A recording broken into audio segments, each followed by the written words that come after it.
Lecture number 24 યા આપણે અહીંથી એક નવું યુનિટ સ્ટાર્ટ કરીએ છીએ એવું બી કહી શકીએ.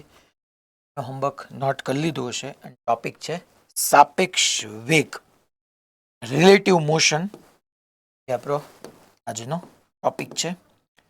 બટ રિલેટિવ મોશન સમજતા પહેલા છોકરાઓ આપણે હેડિંગ આપી દઈએ રિલેટિવ મોશન.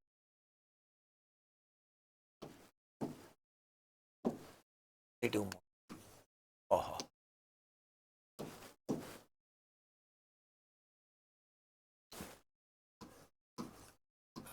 રિલેટિવ મોશન સાપેક્ષ ગતિ આનું ગુજરાતી થશે. રિલેટિવ સાપેક્ષ ગતિ. હવે આને આપણે બેઝિક થી ફંડામેન્ટલ થી સમજીએ છોકરાઓ. પહેલા હું તમને સાપેક્ષ ગતિ માં ત્રણ વસ્તુ સમજાવું છું. એમાં આપણે પહેલા શરૂ કરીએ છીએ સાપેક્ષ સ્થાનથી, રિલેટિવ પોઝિશન.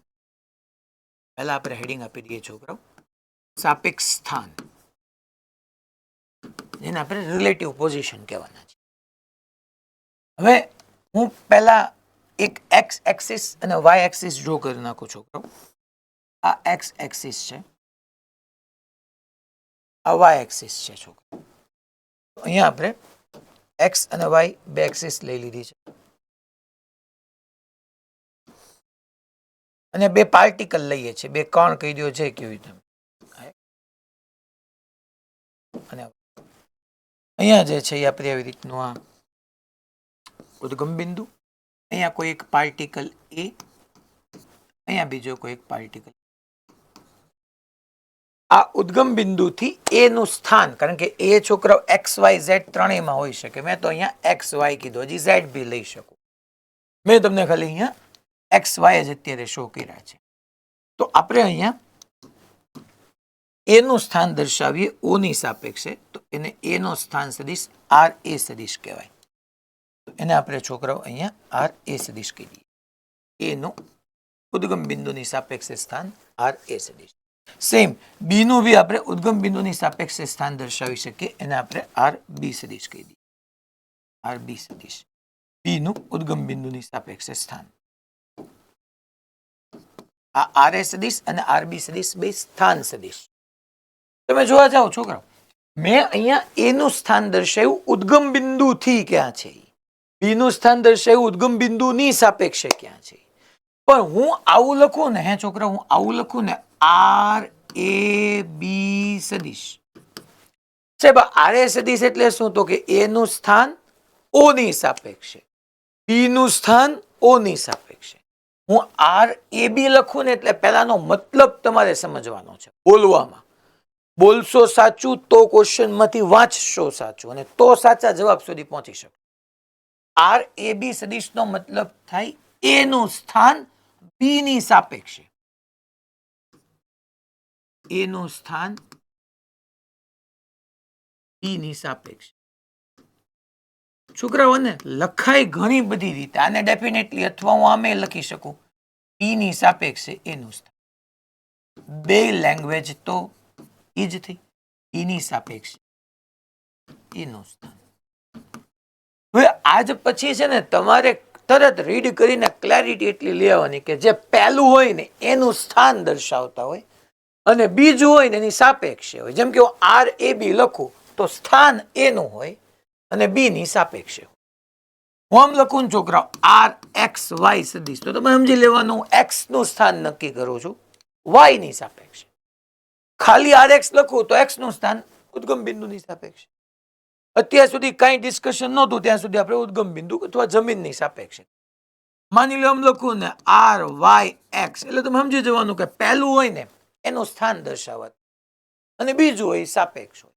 તો આર વાય એક્સ નો મતલબ થાય કે હું વાય નું સ્થાન દર્શાવું છું એક્સ ની. એ બી નો મતલબ એનું સ્થાન બી ની સાપેક્ષે. મોરબીમાં કઈ પ્રશ્ન છે? મોરબી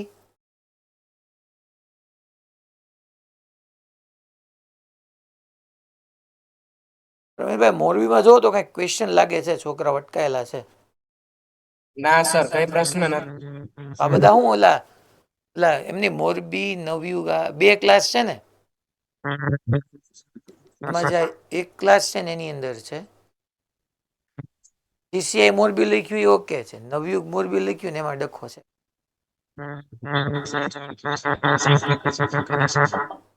ઓકે, તો ટૂંકમાં પહેલું જ આવતું હોય ને છોકરાઓ એનું સ્થાન હોય ને બીજું હોય એની સાપેક્ષ. હવે અહીંયાથી આપણે જો તમે જો મારે આર એ બી એટલે મારે એ નું સ્થાન નક્કી કરવું છે. હા,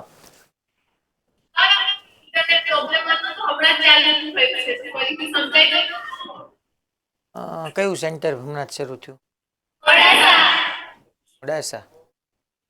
ઓકે, સારું. જો બેન, મેં ખાલી હેડિંગ જ આપ્યું છે, રિલેટિવ મોશન, સાપેક્ષ ગતિ. એમાં આપણે સાપેક્ષ સ્થાન સમજીએ છીએ. આ કોઈ એ કણ હતો, આ કોઈ બી કણ હતો.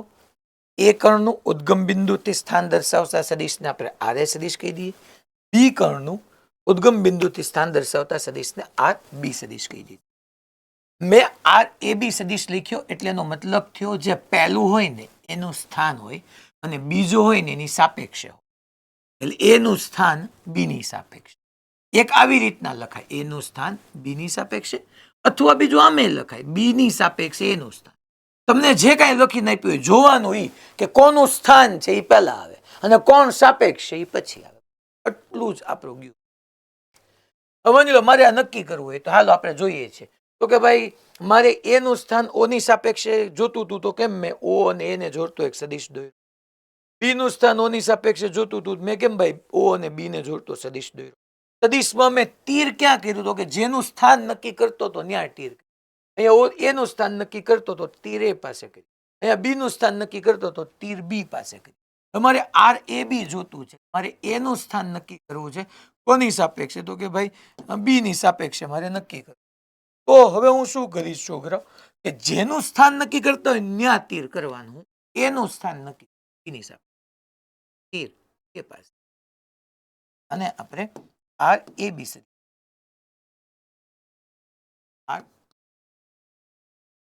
જેનું સ્થાન નક્કી થતું હોય ત્યાં તીર આવે.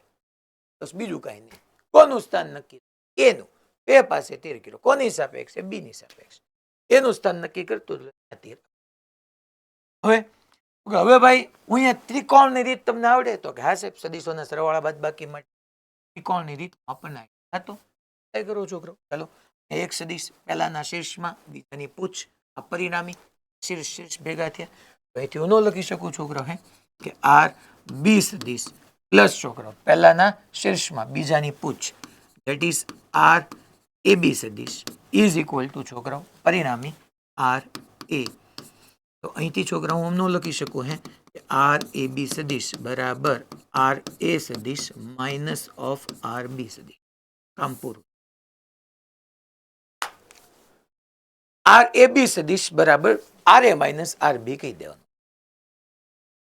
ટૂંકમાં એ બી નો મતલબ એનું સ્થાન બી ની સાપેક્ષે. જેનું સ્થાન નક્કી થતું હોય પહેલા આવે, જેની સાપેક્ષે હોય પછી આવે. સાહેબ તમે આર એ બી ની જગ્યાએ એકવાર આર બી એ લખીને અમને સમજાવો તો હાલો. આર બી એ નો પ્રોબ્લેમ. હા, પહેલી વાત.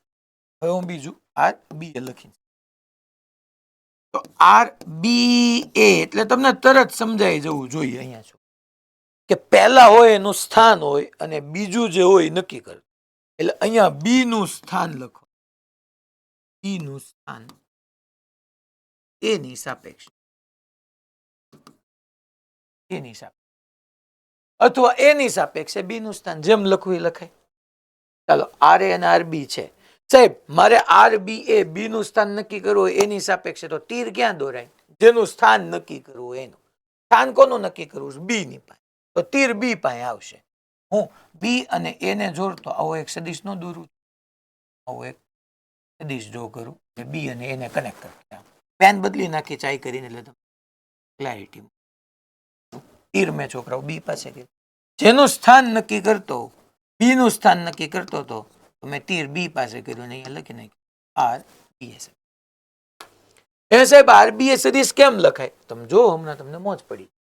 જો તો હવે તમે ગ્રીન કલર, લીલા કલર ને ભૂલી જાઓ, આ પર્પલ ને ધ્યાનમાં રાખો અને આખો ત્રિકોણ બન્યો. જો આવી રીતનો ત્રિકોણ બન્યો. તો એક છોકરાઓ પહેલો સદિશ આવે. પહેલો સદિશ ના શીર્ષમાં આર બી એ ની પૂછ, પહેલાના શીર્ષમાંની પૂછ પૂછ અને શીર્ષ ભેગા થાય એ પરિણામી હોય તો આરબી ને પરિણામી કહેવાય.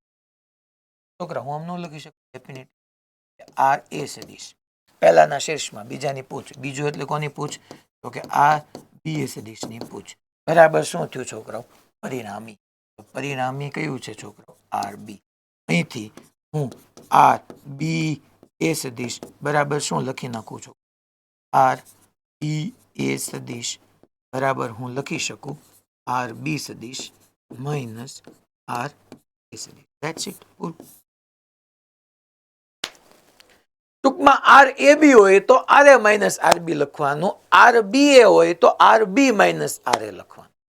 માની લો કાલ સવારે હું તમને પ્રેક્ટિસ માટે કહું છું, આપણો કોન્સેપ્ટ અહીંયા પૂરો થઈ ગયો. હું તમને એમ કહું કે આર પી ક્યુ સદીશ એટલે તમને તરત બ્રેઇનમાં એટલું થવું જોઈએ ઠીક અહીંયા પી નું સ્થાન, સ્થાન ક્યાંથી ખબર પડી? આર પરથી સ્થાન સદીશ. પી નું સ્થાન નક્કી કરે છે કોણ? હું, તમે નહીં, ક્યુ. તો જે પહેલું હોય એનું સ્થાન નક્કી થતું હોય, બીજું હોય એની સાપેક્ષે નક્કી થતું. જેમ કે માની લો છોકરાઓ તમે જે છો તમારી સાપેક્ષે તમારી સામે હું છું, મારી સામે તમે છો. તો અહીંયા છોકરાઓ પી નું સ્થાન ક્યુ ની સાપેક્ષે, પી નું સ્થાન ક્યુ ની સાપેક્ષે. તો બિંદાસ આમ લખી નાખવાનું R P minus R Q. અને સદિશ સરવાળા વખતે તમારે ધ્યાન રાખવાનું કે સદિશોની બાદબાકી કરતા હોય ને ત્યારે આપણે કહ્યું હતું ખરેખર કે સદિશોની બાદબાકી ન થાય, ખરેખર સદિશોનો સરવાળો થાય. તો આરપી સદિશ plus of minus R Q સદિશ કરવાનું. સદિશોમાં આવ્યું હતું, બાદબાકીમાં ખરેખર કરવાનો સદિશનો સરવાળો. માની લો હું તમને એક છેલ્લી પ્રેક્ટિસ આપી દઉં. માની લો હું તમને એક કહી દઉં છોકરાઓ આર પી ક્યુ તો આર એક્સ વાય સદિશ બરાબર લખવું હોય, ચલો આર વાય એક્સ સદિશ બરાબર લખવું છે. તો આનો મતલબ એટલો જ થાય છોકરાઓ કે વાય નું સ્થાન નક્કી થાય છે એક્સ ની સાપેક્ષે. જેની સાપેક્ષ હોય એને બાદ કરી નાખવાનું, અથવા વાય એક્સ છે તો મારે વાય ના સ્થાનમાંથી એક્સ નું બાદ કરવું. બટ સદિશોની મુજબ બાદબાકી કરતો તો પ્લસ ઓફ માઇનસ કરીને બાદ. That's it. આનાથી વિશેષ બીજું કશું જ નહીં. હવે સાહેબ એક ક્વેશ્ચન તમને ખાલી હું ડિસ્કસ કરવા માટે કહું અને પછી આપણે તરત સાપેક્ષ વેગમાં આવીએ. આપણો મેઇન ટોપિક છોકરાઓ આ છે સાપેક્ષ વેગ. પણ સાપેક્ષ વેગનું બધું કહી દેશે. જો વીએબી બરાબર વીએ માઇનસ વીબી એ ક્યાંથી આવ્યું ને એ હું તમને પ્રૂફ અત્યારે આપી રહ્યો. માની લો એક એક્ઝામ્પલ આપણે લઈએ, ઇઝી એક્ઝામ્પલ લઈએ છો એ તમારું થોડું વેક્ટર બી રિવાઇઝ થઈ જાય સાથે સાથે, એટલા માટે આપણે એક્સ વાય અને ઝી ત્રણેય એક્સિસ અહીંયા લઈ લઈએ છોકરાઓ. આ તમારી એક્સ એક્સિસ, આ છોકરાઓ વાય એક્સિસ, અને અહીંયા આ તમારું ઓરિજિન ઉદ્ગમ બિંદુ. માની લો કોઈ એક કણ એ અહીંયા છે અને હું એમ કહું છું કે આ આર એ સદિશ એના યામ કહી દો છોકરાઓ એક્સ માં 3, વાય માં 5, ઝેડ માં 2. અને માની લો કોઈ બીજો કણ બી જે છે એ અહીંયા એનો હું સ્થાન સદિશ આર બી સદિશ, આર બી સદિશ એના સ્થાન કીધું એક્સ માં છોકરાઓ 1, વાય માં છોકરાઓ 6, ઝેડ માં છોકરાઓ 4. આવી રીતના મેં લખી નાખ્યું. મારે નક્કી કરવું છે કે ભાઈ તમે આર એ બી સદિશ 1 અને 2 આર બી એ સદિશ 2 મેળવો. અરે 2 જોતું આર એ બી સદિશ આર બી સદિશ 2 જોતું છે. તો આનું સોલ્યુશન વેરી ઇઝી છોકરાઓ. આમાં કઈ બીજો વિચારવાની કઈ તમને જરૂર ન પડવી જોઈએ. સોલ્યુશન હું લખું તો આર એ બી સદિશ એટલે તમને ખબર જ છે કે મારે કરવાનું શું આર એ માઇનસ આર બી. પહેલો હોય આર એ બી નો મતલબ થાય કે એ નું સ્થાન નક્કી થાય છે બી ની સાપેક્ષે. પહેલું લખ્યું ને એમાંથી બીજાનો સ્થાનને બાદ કરી નાખો. હવે પછી ઓલું ત્રિકોણની સદિશ સરવાળા માટેની રીત હવે એપ્લાય કરવા નહીં જવાની, એની કોઈ રિક્વાયરમેન્ટ નહીં. હવે સીધે સીધું યાર આપણે એટલે તો પેલા બધી વસ્તુ શાંતિથી સમજ્યા કે આવે કેમ. પછી આર એ સદિશ, તો આર એ સદિશ ના યામ ચલો આર એ. હવે આને આઈ જે કે માં લખું તો આમ લખાય છોકરો કે 3i caret plus 5j caret plus 2k caret minus RB, RB ના યામ 1i caret plus 6j caret plus 4k caret. That's it. ચલો બાદ બાકી કરો તો 3 ઓછા 1 એટલે એક્સમાં 2i કેરેટ. પછી 5 ઓછા 6 એટલે -1j કેરેટ. અને 2 - 4 -2k કેરેટ. આ તમને આર એ બી સદિશ મળી ગયો. સાહેબ અમારે આર એ બી સદિશને દોરવો હોય તો કોનું સ્થાન નક્કી કરવું છે? એ નું. તો તીર એ પાસે રાખ. કોની સાપેક્ષે? બી. આ તારો આર એ થઈ ગયો. સાહેબ તો હવે તારે માની લો આર બી એ સદિશ નક્કી કરવો છે. બીજું તને કીધું સેકન્ડ નંબર છે આર બી એ. શું કામ ચિંતા કરે છે? તને લગતા એટલો હવે પછી કઈ એમ નહીં. હવે અહીંયા તમારે વારંવાર એવું નહીં કરવાનું. જો ભાઈ કોનું સ્થાન જોતું બી નું, કોની સાપેક્ષ એ પાસે, તો એ થી બી ને જોડતો સદિશ દોરવાનો અને તીર તારે બી પાસે મૂકવાનો. હવે તમે પાછું ઓલું સદિશ સરવાળાની ત્રિકોણની રીત એપ્લાય કરો. હવે એ બધું આપણને ક્લેરિટી આવી ગઈ યાર કે એમાં ખરેખર મારે આર બી માઇનસ આર જ કરવાનું થવાનું છે. આર બી અને આર બી હું લખી નાખું છોકરાઓ કે 1i caret plus 6j caret plus 4k caret અને માઇનસ ઓફ આર એ હું લખી નાખું છોકરાઓ that is 3i caret plus 5j caret plus છોકરાઓ 2k કેરેટ. ચાલો આઈ માંથી આઈને સબટ્રેક્ટ કરો. 1 - 3 છોકરાઓ -2i. 6 - 5 તો છોકરાઓ પ્લસ 1j અને 4 - 2 તો છોકરાઓ પ્લસ 2k. પૂરું થઈ ગયું. આરબીએ મળી ગયું. અને તમે એક્ઝેક્ટલી ચેક કરો છોકરાઓ. આર એ બી સદિશ ને આર બી એ સદિશ બે ઓપોઝિટ ડાયરેક્શનમાં આવ્યા. એ તો અહીંયા દેખાય. જો અહીંયા જે બે પ્લસ હતો અહીંયા -2 આવ્યો. અહીંયા -1i કેરેટ ની જગ્યાએ +1j કેરેટ આવ્યું. -2k કેરેટ ની જગ્યાએ +2k કેરેટ આવ્યું. તો આ બે સદિશના મૂલ્યો સરખા જ છે. મૂલ્યો લેવા જાઓ તો √2 નો સ્ક્વેર 4, 2 નો સ્ક્વેર 4 +1 એટલે 9 નું 3. આનું તમે મેગ્નિટ્યુડ મૂલ્ય લેવા જાઓ તો વર્ગમૂળમાં -2 નો વર્ગ વત્તા 2 નો વર્ગ વત્તા 1 નો વર્ગ 9 વર્ગમૂળમાં. એટલે મૂલ્યો બેના સરખા જ છે. શા જુદી જુદી? એક વસ્તુ યાદ રાખી લેવાની આના ઉપરથી તમારે કે આ બેમાં છે ને છોકરાઓ કે આર એ બી સદિશ આ બંને ઉપરથી આપણે આવું એક કોમન વાત લખી શકીએ. આર એ બી સદિશ બરાબર માઇનસ ઓફ આર બી એ. તમે આવું બધું નાનું નાનું આ તમને બધું બહુ હેલ્પ કરશે આગળ. બે સ્થાન સદિશો વિરુદ્ધ દિશાના હશે. અહીંયા દેખાય છે મૂલ્ય સરખા હશે, દિશા વિરુદ્ધ હશે. આ છોકરાઓ મેં તમને રિલેટિવ પોઝિશન ભણાવ્યું, સાપેક્ષ સ્થાન. હવે હું તમને સાપેક્ષ વેગ સમજાવું છું. હવે આપણે જે ડિસ્કસ કરીએ સાપેક્ષ વેગ છે. અહીંયા આપણને આટલી બાદબાકી કરતા આવડશે અને એક્ઝેક્ટલી મને આર એ બી મળ્યું એનાથી વિરુદ્ધ મને આર બી એ મળ્યું. ચલો હવે જે કોન્સેપ્ટ આવ્યો આ બેઝ ક્વેશ્ચન આપણા મોડ્યુલની છે. તમને પીવાયક્યુ બી થાય છે. નામ આપી દો ધેટ ઇઝ સાપેક્ષ વેગ. ને આપણે રિલેટિવ વેલોસિટી રિલેટિવ મોશનની અંદર સાપેક્ષ વેગ છો. સાપેક્ષ વેગ રિલેટિવ વેલોસિટી. આ રિલેટિવ મોશનમાં પહેલા સાપેક્ષ સ્થાન ભણાવ્યું, સાપેક્ષ વેગ, પછી આજે ના જે સાપેક્ષ પ્રવેગે ભણાવીશ રિલેટિવ વેલોસિટી. આમાં કઈ બહુ ટફ નથી છોકરાઓ, બટ આમાં સમજતા પહેલા હું તમને બે શબ્દ સમજાવી દઉં જે તમને હવે આ સમજશો તો તમને ક્લેરિટી સરસ રહેશે. એક છે નિર્દેશ ફ્રેમ, એને ઇંગ્લિશમાં રેફરન્સ ફ્રેમ કહેવાય. હું અમુકનું ઇંગ્લિશ એટલા માટે બોલું છું કે હું જનરલી નિર્દેશ ફ્રેમ કરતા રેફરન્સ ફ્રેમ બોલવા માટે વધારે હેબિચ્યુઅલ છું. એટલા માટે નિર્દેશ ફ્રેમ કોને કહેવાય? તો કે નિર્દેશ ફ્રેમ એટલે વિસ્તાર, એવો વિસ્તાર અથવા ક્ષેત્ર. નિર્દેશ ફ્રેમ તે કોઈ રિજિયન, કોઈ વિસ્તાર અથવા ક્ષેત્ર છે. કોઈ વિસ્તાર અથવા આપણે એમ કહી શકીએ રિજિયન ઓર એરિયા, વિસ્તાર અથવા કે જ્યાંથી ગતિ સાથે સંકળાયેલા અવલોકનો લેવામાં આવે. અવલોકનો લેવામાં આવે.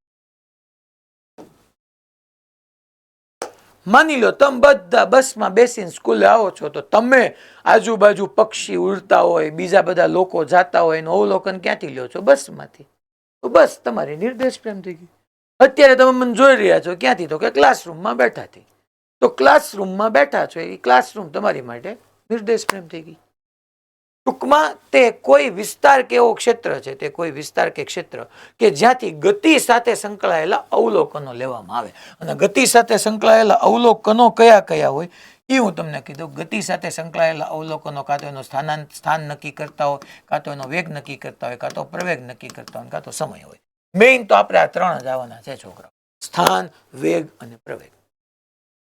માની લો તમે બધા બેઠા બેઠા જોવો છો સાહેબનું સ્થાન બદલાય છે, સાહેબનો વેગ બદલાય છે, સાહેબનો પ્રવેગ બદલાય છે. તમે બધા અવલોકનકાર થયા. તમે જ્યાંથી અવલોકન લઈ રહ્યા છો એને છોકરાઓ નિર્દેશ પ્રેમ. તમે બસમાંથી અવલોકન લેતા હો તો બસ નિર્દેશ પ્રેમ. તમે કારમાંથી અવલોકન લેતા હોય તો કાર તમારી નિર્દેશ પ્રેમ. તમે ફ્લાઇટમાં બેઠા હો, પ્લેનમાં બેઠા બેઠા અવલોકન કરતા હો તો પ્લેન તમારી નિર્દેશ પ્રેમ. તમે જ્યાંથી અવલોકન લ્યો ને એ જગ્યા કે વિસ્તાર કે એ ક્ષેત્રને તમે નિર્દેશ પ્રેમ કઈ નથી. અને એક બીજું ઇમ્પોર્ટન્ટ વાત, નિર્દેશ પ્રેમ મેં તમને, અને આનો ઉપયોગ હવે તમે નેક્સ્ટ ચેપ્ટરમાં આવવાનું છે, ઝડપીય નિર્દેશ પ્રેમ ને એક અઝડપીય. ટૂંકમાં કોઈ વિસ્તાર કે ક્ષેત્ર કે જ્યાંથી ગતિ સાથે સંકળાયેલા અવલોકન.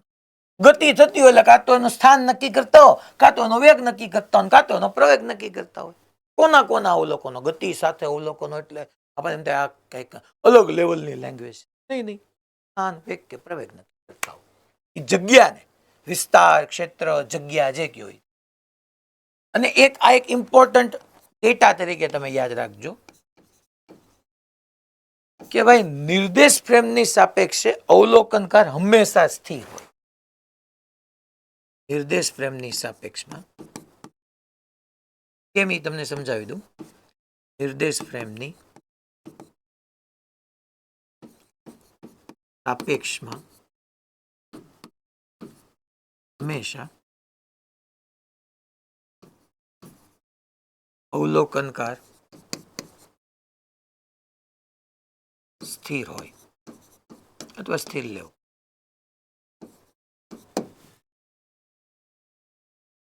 સર આનો મતલબ શું? બહુ તમને હાવ આમ કોમનલી સમજાવું. માની લો છોકરાઓ તમે બધા કારમાં બેઠા, બસમાં બેઠા છો, તમારી વેનમાં બેઠા છો. તમારી નિર્દેશ પ્રેમ કઈ થઈ? વેન કે કાર? કાર ઈ વેન કે કારની રિસ્પેક્ટમાં એની સાપેક્ષમાં તમે બધા તો સ્થિર જ છો ને. એવું થાય કે તમે કારમાં સીટ ઉપર બેસો, કાર આગળ વહી જાય તમારી સીટ ની અન્ય રહે નહીં. કારની સાપેક્ષમાં તો તમે બધા સ્થિર જ છો. એવું કરી બેઠું કે તમે ફ્લાઇટમાં બેઠા અમદાવાદ ટુ દુબઈ કે પછી બેંકોક, ક્યાં રાખશું? હાલો દુબઈ રાખીએ આપણે એટલે માઇન્ડ ન ભટકે. માની લો તમે અમદાવાદથી દુબઈ જઈ રહ્યા છો, તમે ફ્લાઇટમાં બેઠા. ફ્લાઇટમાં તમે બેઠા, હવે તમારે એવું બન્યું કે તમે જે ચેરમાં બેઠા ચેરની અન્ય રહી ગઈ, ઓલી ફ્લાઇટ ઉપડીને વહી ગઈ.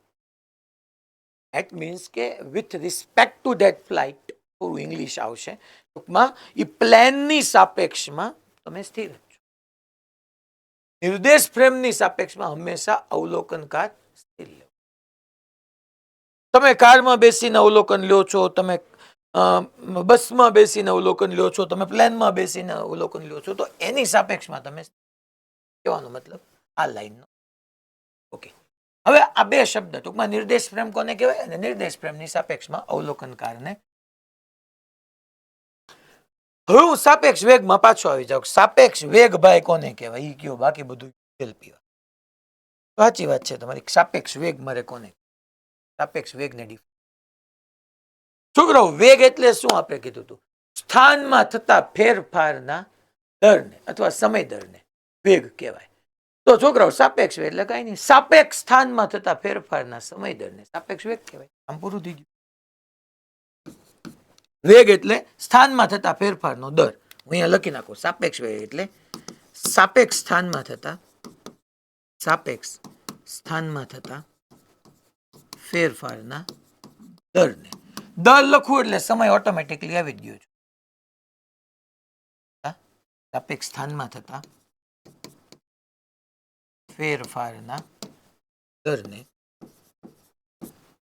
સાપેક્ષ વેગ કહેવાય.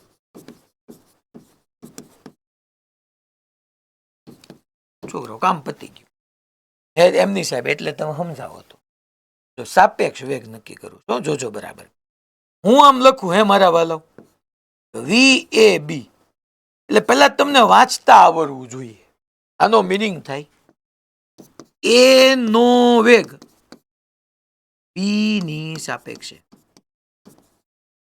અથવા આને આમ લખાય બી ની સાપેક્ષે એ નો વેગ. અત્યાર સુધી એનો વેગ આપણે જમીનની સાપેક્ષે નક્કી કરતા હતા. આજે એનો વેગ નક્કી કરવા વાળો કોઈક બી આવી ગયો. ટૂંકમાં પહેલો લખ્યો હોય ને કેમ એનું સ્થાન હતું, તો અહીંયા પહેલો લખું ને એનો વેગ હોય. પાછળ વાળો હંમેશા અવલોકનકાર જ હોય. એ પાકી જ વાત છે. એ બી એટલે એ નો વેગ બી ની સાપેક્ષે. જે ટૂંકમાં જેની સાપેક્ષે વાત કરતા એની પાછળ હોય, જે નો તમે વેગ માપતા હોય એ પહેલો હોય. તો હવે વી એ બી લખું પછી વી બી એ લખીશ, બે લખીશ, પણ અહીંથી તમને એટલું ડેફિનેટલી સમજાઈ જાય કે યાર આ તમે શું લખો છો સાહેબ? ભાઈ હું વી એ બી લખું, હું સાપેક્ષ વેગ લખું. વેગ એટલે સ્થાનમાં થતા ફેરફારનો દર હતો, સ્થાનનું સમયની સાપેક્ષે વિકલન હતું. તો સાપેક્ષ વેગ એટલે સાપેક્ષ સ્થાનનું સમયની સાપેક્ષે વિકલન. સિમ્પલ વાત છે યાર, કે વેગ એટલે સ્થાનનું સમયની સાપેક્ષે વિકલન.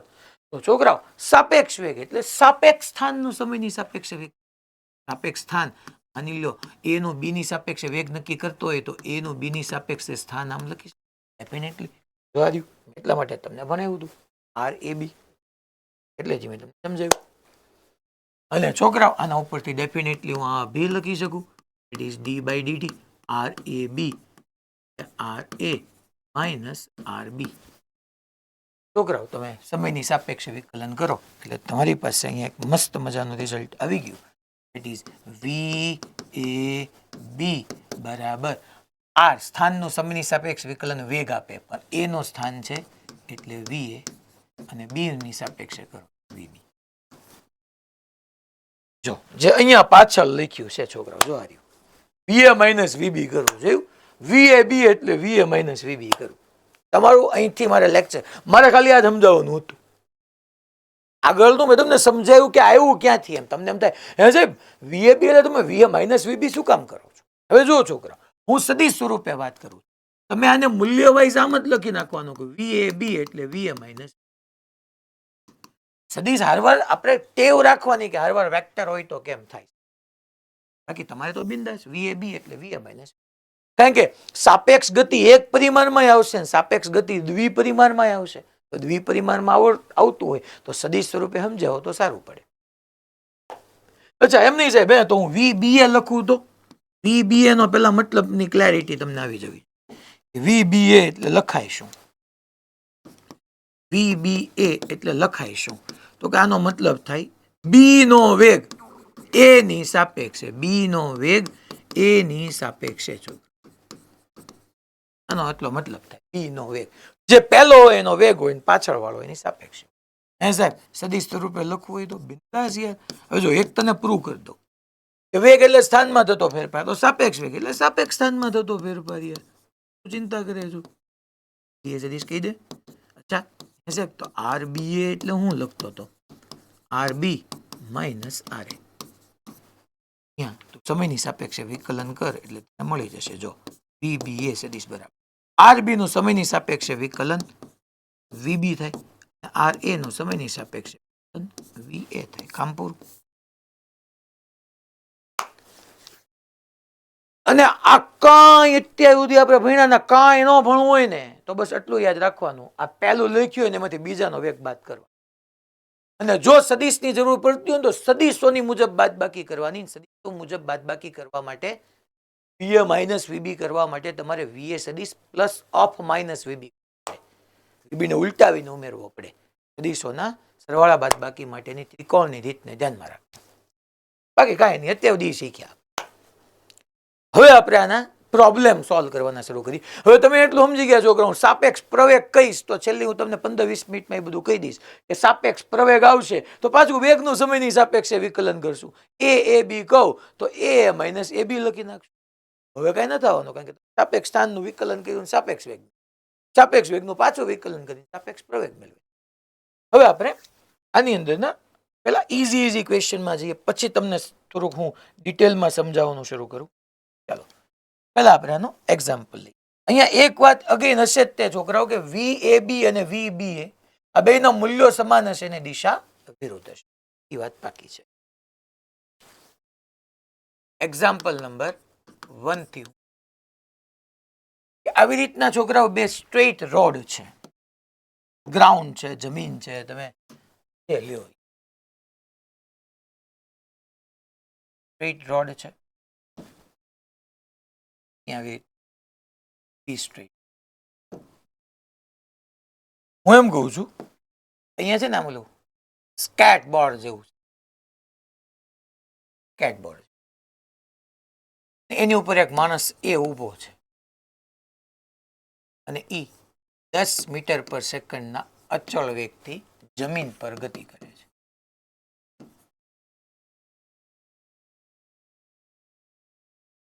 ઓકે, આ પણ અને બીજો એક માણસ બી અહીંયા ઊભો છે, આ સ્થિર છે, આ સ્થિર છે,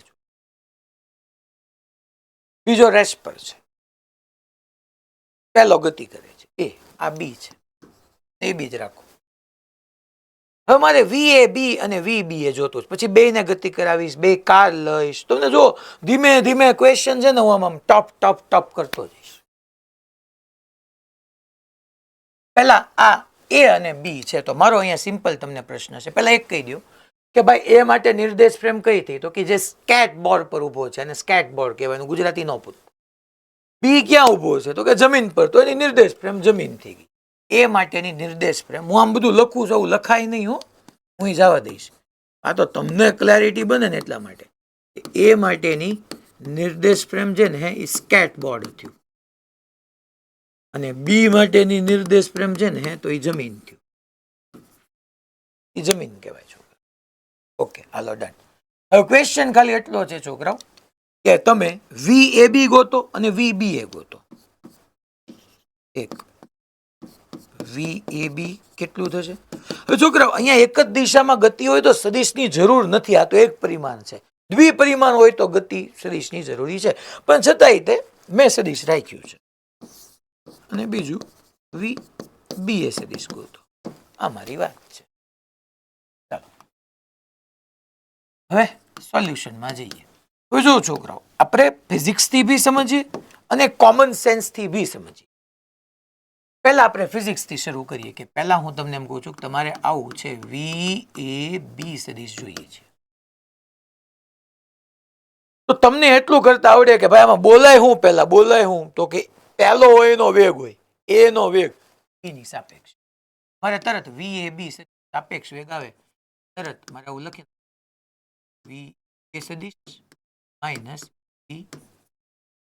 હે સાહેબ બોલજો, ઇન્ટરેસ્ટિંગ વાત સાહેબ. AB નો મતલબ અમને સમજાય, એનો વેગ B ની સાપેક્ષ. સાહેબ VA નો મતલબ હું, એનો વેગ. સાહેબ કોઈ દિવસ નિરપેક્ષ વેગ અસ્તિત્વમાં આવે નહીં. હંમેશા સ્થાન, વેગ, પ્રવેગ આ કોઈ દી નિરપેક્ષ હોય જ નહીં. હું ક્યાં છું? જમીન પર ઊભો છું, આ બોર્ડની સામે ઊભો છું. તમે ક્યાં છો? ક્લાસરૂમમાં બેઠા છો. હંમેશા સાપેક્ષ વગર ગતિનો કોઈ અસ્તિત્વ જ નથી.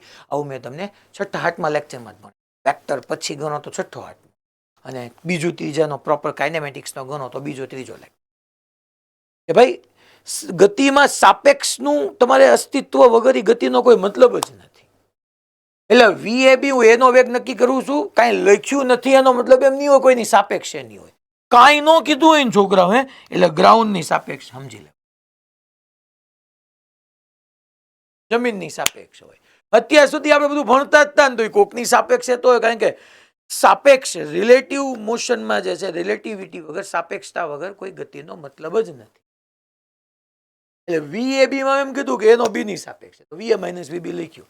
VA અહીંયા બીજું હારવળ કાંઈ નથી લખ્યું, એટલે જમીન, જમીનનું મેં ગ્રાઉન્ડ G રાખ્યું, જમીનની સાપેક્ષ. તો સમજાઈ ગયું છે. બહુ ક્લિયર વાત છે છોકરાઓ. જો તમારી ગતિ આમ X અક્ષ ઉપર થતી હોય, Y અક્ષ ઉપર થતી હોય, અહીંથી છોકરાઓ આમ લઈ લેવાનું, આ બાજુને ધન X કહેવાય ને આ બાજુને ઋણ X કહેવાય. વાત થઈ ગઈ પૂરી. હવે તમે જ મને કહો, મારે છોકરા વી એ બી જોતું છે, હાલો બરાબર છે. આ લેવાનું નહીં ભૂલવાનું કોઈ દિવસ. જમણી બાજુ ધન એક્સ, ડાબી બાજુ ઋણ એક્સ. તો વી એ બી સદિશ બરાબર. અચ્છા, એનો આ 10 આપ્યો છે, કોકની સાપેક્ષે જોઈએ, કાંઈ કીધું ન હોય એટલે મને સમજી લેવાનું જમીનની સાપેક્ષે. તો જમણી બાજુ 10, જમણી બાજુ મેં પ્લસ લીધું, પ્લસ 10 માઇનસ બી નો ગ્રાઉન્ડ ની સાપેક્ષે કેટલો છોકરા? 0. બી એટલે ઈ એ બી તમને કેટલું મળે? હું સદિશ નથી કરતો છોકરાઓ, કારણ કે આઈ કેરેટ મેં નથી લખ્યું. હું લખી નાખું 10 મીટર પર સેકન્ડ. અચ્છા, આનો છે ફિઝિક્સની મતલબ શું થયો? ફિઝિક્સના પોઈન્ટ ઓફ વ્યૂથી ફિઝિક્સ એમ કહે છે કે એ નો વેગ બી ની સાપેક્ષ, એટલે એ નો વેગ કોને નક્કી કર્યો? બી. તો સાચી વાત છે ને, બી તો ઊભો છે. બી ને શું લાગશે કે એનો વેગ કેટલો? 10 મીટર પર સેકન્ડ. 1 સેકન્ડમાં એ 10 મીટર આગળ જાય છે, તો બી તો ઊભો છે ને, એમ જ લાગશે ને. હા, એ સાચી વાત છે ભાઈ, એ તો એમ જ લાગશે ને. બી ઊભો છે, બી સ્થિર છે, તો મેં સ્થિર એટલે 0 મૂક્યું. બીને એમ જ લાગશે કે દર 1 સેકન્ડે ઓલો મારા કરતા 10 મીટર આગળ જાય. એક કોમન સેન્સ કે હું ઊભો છું, ઓલો ગતિ કરે છે, તો મને ખબર પડે ઠીક આગળ ને આગળ જાય છે. હું એ નક્કી કરવાનું. જો છોકરાઓ, આ સ્કેટબોર્ડ છે, સ્કેટબોર્ડ નિર્દેશ ફ્રેમ છે. નિર્દેશ ફ્રેમ સ્કેટબોર્ડ લ્યો તો સ્કેટબોર્ડ ની સાપેક્ષે એ સ્થિર છે. કરો તો બધા ઓલા સ્કેટબોર્ડ ઉપર ઉભા સ્કેટિંગ કર્યું, એ સ્કેટિંગ ની સાપેક્ષમાં તમે સ્થિર જ છો. જેમ ઓલું કારમાં હતું કે કારની સાપેક્ષમાં તમે સ્થિર જ છો. બકા બસ ની અંદર થી જો તો બસ ની સાપેક્ષમાં તમે સ્થિર જ છો. હે સાહેબ, એ બસમાં બેહીને થોડા અમે સ્થિર રહી શકીએ. તમને શું પૂછું, સાંભળો ખાલી. થોડું અત્યારે વિઝ્યુલાઇઝ કરશો ને તો એડવાન્સ ની અંદર તો આના ક્વેશ્ચન 3D માં આવશે. ત્યાં તો વિઝ્યુલાઇઝ થઈ ન થવું, રિલેટ કરી શકશો. અહીંયા સમજ્યા કે હું બસની સાપેક્ષમાં સ્થિર એટલે બસની અંદર હું બેઠો છું, તો હું સીટને જોઉં છું તો સ્થિર સીટ ક્યાં મારી હારવાર હલે છે. હા, સીટે આગળ જાય ને હું આગળ જાવ એ અલગ વાત છે. મારી સાપેક્ષમાં એ સીટ, જે મેં તમને ઓલો કોન્સેપ્ટ લખાયો કે દેશ ફ્રેમની સાપેક્ષમાં અવલોકનકાર હંમેશા સ્કેટબોર્ડની સાપેક્ષમાં એ સ્થિર, બટ બી ની સાપેક્ષમાં એ આગળ આવે છે 10 મીટર પર સેકન્ડ. ચાલો, મારે વીબીએ જોતું, નો પ્રોબ્લેમ. વીબીએ આનો મતલબ શું થાય? કોનો વેગ છોકરાઓ? બી નો. કોની સાપેક્ષે ભાઈ? એની સાપેક્ષે. તમારે લખી નાખવાનું વીબી માઇનસ એ. ચાલો, હવે બી. બી તો કેવો છે છોકરાઓ? સ્થિર. તો એનો વેગ કેટલો થઈ ગયો છોકરાઓ? 0. માઇનસ એનો વેગ કેટલો છે? એનો વેગ 10. 0 માઇનસ 10 માઇનસ 10. બી એ માઇનસ 10 મીટર પર સેકન્ડ. હે સાહેબ, આનો મતલબ સમજાવો તો. હવે તમે મને વિચાર કરો તો. હવે પહેલા સમજો, બધા થોડુંક વિઝ્યુલાઇઝ કરવું પડે છોકરા. હવે આમાં એમ કે સાહેબ અમારાથી વિઝ્યુલાઇઝ નથી થતું, નો હાલે. વિઝ્યુલાઇઝેશન જોઈએ તમારે, કારણ કે આગળ તમે ડોક્ટર કે એન્જિનિયર જે કાંઈ બનવાના છો એની અંદર ઘણા બધા કોડિંગ, ઇવન બી ગ્રુપ વાળાને ઘણી બધી વસ્તુ વિઝ્યુલાઇઝ કરવી પડશે. કે બે છે એ અને બી, આનો મતલબ પહેલા સમજાવવો જોઈએ કે બી નો વેગ નક્કી કરે છે એ. બી નો નક્કી કરે છે એ સાહેબ, બી નો નક્કી શું કામ થાય? બી તો સ્થિર છે. પછી તો ફિઝિક્સની ઇન્ટરેસ્ટિંગ પાર્ટ છે યાર, તો ઇન્ટરેસ્ટિંગ વસ્તુ એ સમજવાની છે કે બી સ્થિર છે. સાચી વાત છે, જમીનની સાથે. હવે બી નો વેગ નક્કી કરે છે એ. હવે એ પોતે આગળ જાય છે ને બી નો એની સાપેક્ષે વેગ માઇનસ 10 આવ્યો, માઇનસ સાઈન ડાબી બાજુ છે. એટલે હું તમે સમજી લો કે અહીંયા બોટલ છે, આ બોટલ બી છે ને હું એ છું.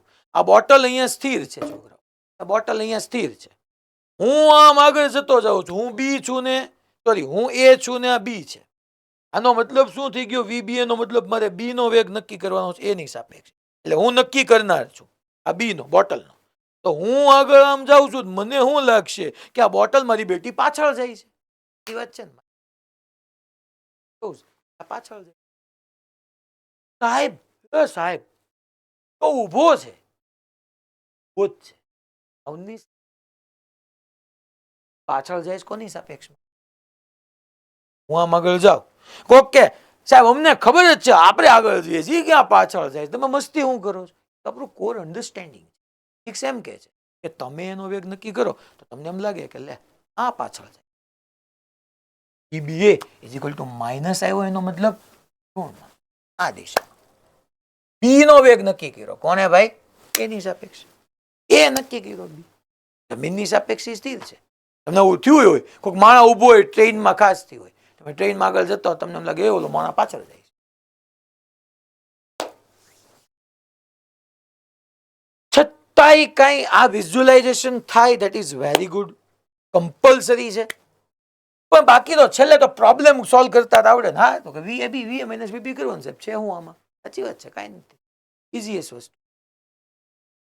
થોડા ક્વેશ્ચન હું ઓર ટફ કરું, 4-5 ક્વેશ્ચન સુધી લઈશ અને ધીમે ધીમે હું સિચ્યુએશનને ટફ કરતો જઈશ. હવે આપણી નેક્સ્ટ સિચ્યુએશનમાં હું આવી રીતના ટફ કરું છું.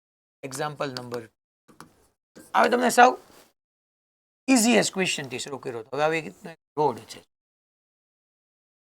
આ એક કાર એ છે, આ કાર એ છે, એ છોકરાઓ 10 મીટર પર સેકન્ડથી ટ્રાવેલ કરે છે અને એની બાજુના બીજા સમાંતર રસ્તાઓ પર આ બીજી કાર બી છે છોકરાઓ, એ જ દિશામાં 5 મીટર પર સેકન્ડના વેગ ગતિ કરે. ચાલો હવે સાહેબ આમાં શું કરવાનું? સિમ્પલ વાત છોકરા, બે જ પ્રશ્ન હું તમને વારંવાર પૂછીશ. એક VAB મેળવું, બીજું VBA મેળવું. બધા મારી સાથે આ વસ્તુને હવે બોલશે. VAB નો મતલબ શું થાય? બધા બોલશે ક્લાસમાં. AB નો મતલબ કોનો વેગ? A નો વેગ. કોની સાપેક્ષે? B ની સાપેક્ષે. A નો વેગ B ની સાપેક્ષે. તો પહેલા તો છોકરાઓ મારે અહીંયા તરત આવું લખી નાખવાનું આવે VAB. અહીંયા સાહેબ તમે સદિશ કેમ કાઢી નાખ્યું? કારણ કે હવે મને ખબર જ છે દિશા એક જ છે. અહીંથી કીધું આમ આ પ્લસ એક્સ, આ પ્લસ, આ માઇનસ લઈ લઉં. VAB એટલે મારે બિંદાસ લખી નાખવાનું VA માઇનસ VB. ઓકે સાહેબ ચાલો VA મને કયો, VA જમણી બાજુ છે, જમણી બાજુનો વેગ ધન છે એટલે 10 માઇનસ VB સાહેબ જમણી બાજુ જ છે તો VB 5. જો VB ડાબી બાજુ હોત તો મને -5 લખવાનું આવે, કારણ કે મેં કીધું જમણી બાજુ બધું ધન લો, ડાબી બાજુ એક માઇનસ લો. તો સાહેબ VAB શું આવ્યું? 10 ઓછા 5, 5 મીટર પર સેકન્ડ. એટલે સાહેબ આનું તમે થોડુંક આમ ફિઝિકલ સિગ્નિફિકન્સ સમજાવો તો. હે સાહેબ એવું ઇંગ્લિશ શું બોલ્યા તમે? આનો ભૌતિક અર્થઘટન સમજાવો તો. ફિઝિકલ સિગ્નિફિકન્સ, ભૌતિક અર્થઘટન. ફિઝિક્સ ત્યાં શું કહેવા માંગે તો કે ભાઈ જો VAB છે એટલે આપણે A નો વેગ નક્કી કરે છે, કોણ? B. તો આપણે સમજીએ ગયા કે A 1 સેકન્ડમાં 10 મીટર આગળ જાય અને B પોતે 1 સેકન્ડમાં 5 મીટર આગળ જાય. તો B ને શું લાગશે? B ને એમ લાગે કે ભાઈ હું માની લો A, હું B છું, નો લો A છે. A મારા કરતા 1 સેકન્ડમાં 10 મીટર આગળ ગયો, હું 1 સેકન્ડમાં 5 મીટર આગળ ગયો. તો દર 1 સેકન્ડે મને એવું ફીલ થશે કે હાલો દર 1 સેકન્ડે મારા કરતા 5 આગળ, કારણ કે A 10 મીટર કાપ્યું 1 સેકન્ડમાં, મેં 5 મીટર કાપ્યું 1 સેકન્ડમાં. તો અમે બેય 5 જેટલું તો હરખું જ કાપ્યું. મારા કરતા ઓલા એ 5 વધારે કાપ્યું. ઓલો એટલે કોણ? મારા કરતા એટલે કોણ? 5 મીટર. એ 5 તો કાપ્યું છે અને 10 કાપ્યું એટલે 5 વધારે. ખબર પડે ભાઈ? હેલો અલા પાક્કું બધાને ખબર પડે છે? પેલા અહીંયા સુધી મોરબી, ફાયલી, વડોદરા, જુનાવાડા, ફાઇન, સુરેન્દ્રનગર, ડબોલી, ઈડર, ઈડર. ઓકે, તો અહીંથી આપણને આ વસ્તુની ક્લેરિટી મળે છે. માની લો VBA લખું, VBA આનો મતલબ શું થાય આપણને એટલી ખબર પડે, VB માઇનસ.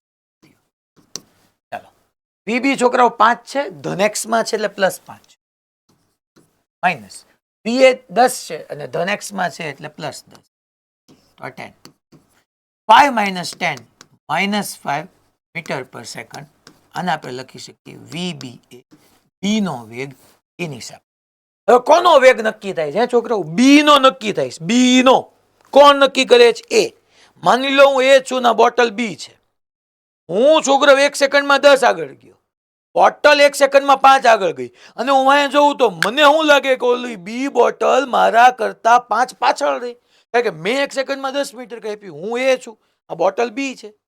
મને એમ લાગે કે મેં 1 સેકન્ડમાં 10 મીટર અંતર કાપ્યું, બોટલને એમ લાગશે કે 1 સેકન્ડમાં 5 મીટર અંતર કાપ્યું. પણ હું જોઈશ જ્યારે બોટલને મને એમ લાગે કે જો એ મારી કરતા પાછળ રહે છે, દર સેકન્ડ 5 મીટર મારી કરતા, that negative sign shows પાછળ. ઇંગ્લિશ એવું દે પાછળ છે. સાચી વાત છે. અને દર 1 સેકન્ડ એવું લાગશે કે ઓલું મારા કરતા એ પાછળ રહેતો જાય. એવી વાત છે. આમાં કઈ વાંધો નથી. Example number 3. Example number 3. ચાલો, એક જ આવો રોડ છે. એક જ આવો રોડ છે. એક આ કાર છે, 20 મીટર પર સેકન્ડ થી ટ્રાવેલ કરે એ, અને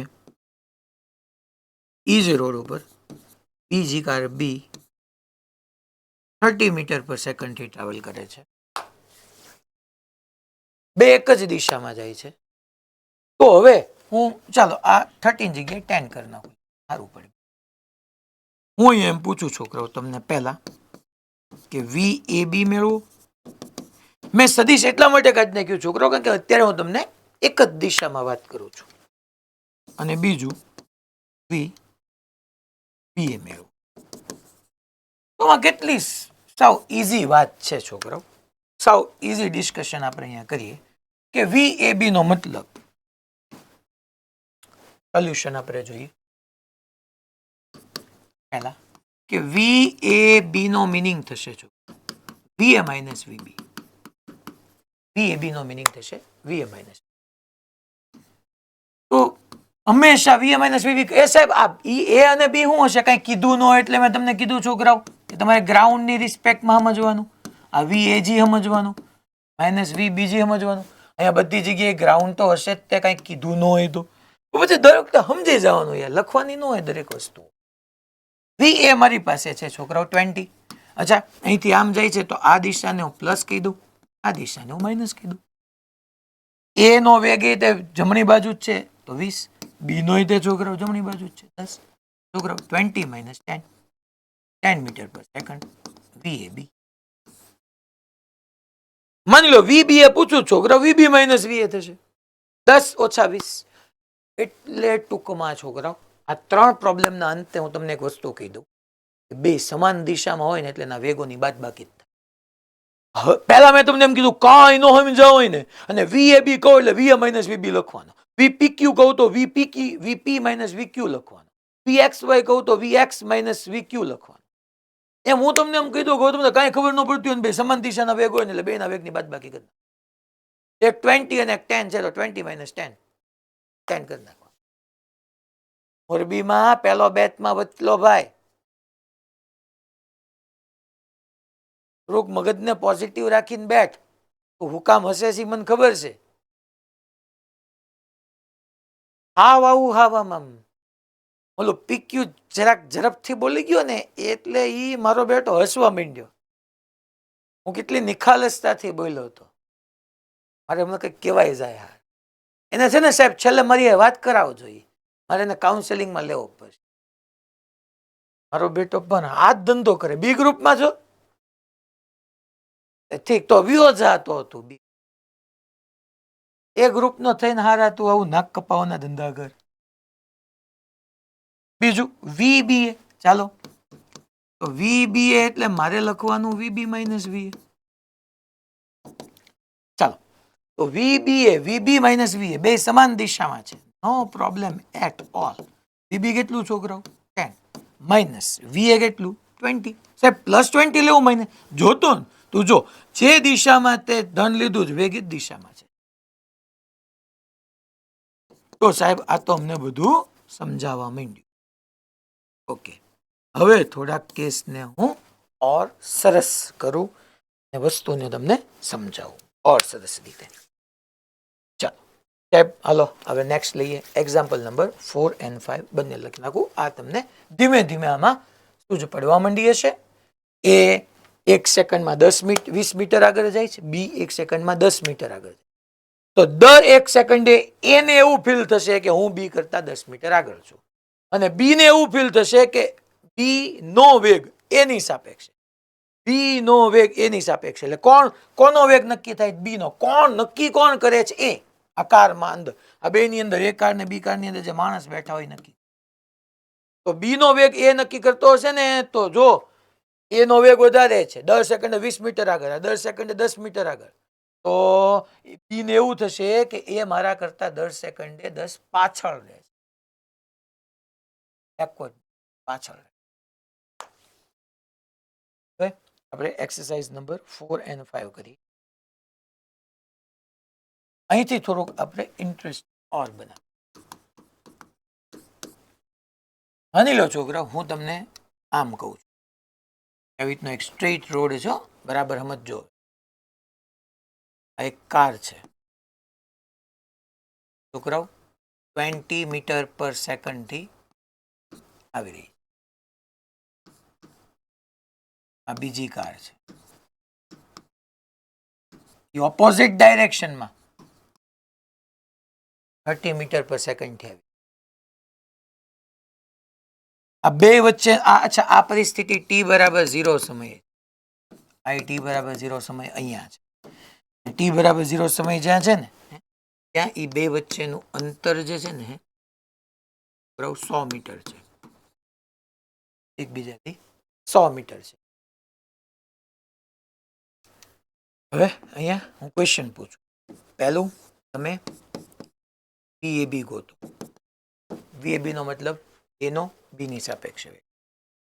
બીજું, તમે વીબીએ ગોતો. ત્રીજું, કયા સમયે બંને કાર એકબીજાને અથડાશે? કયા સમયે બંને કાર એકબીજા અથડાશે?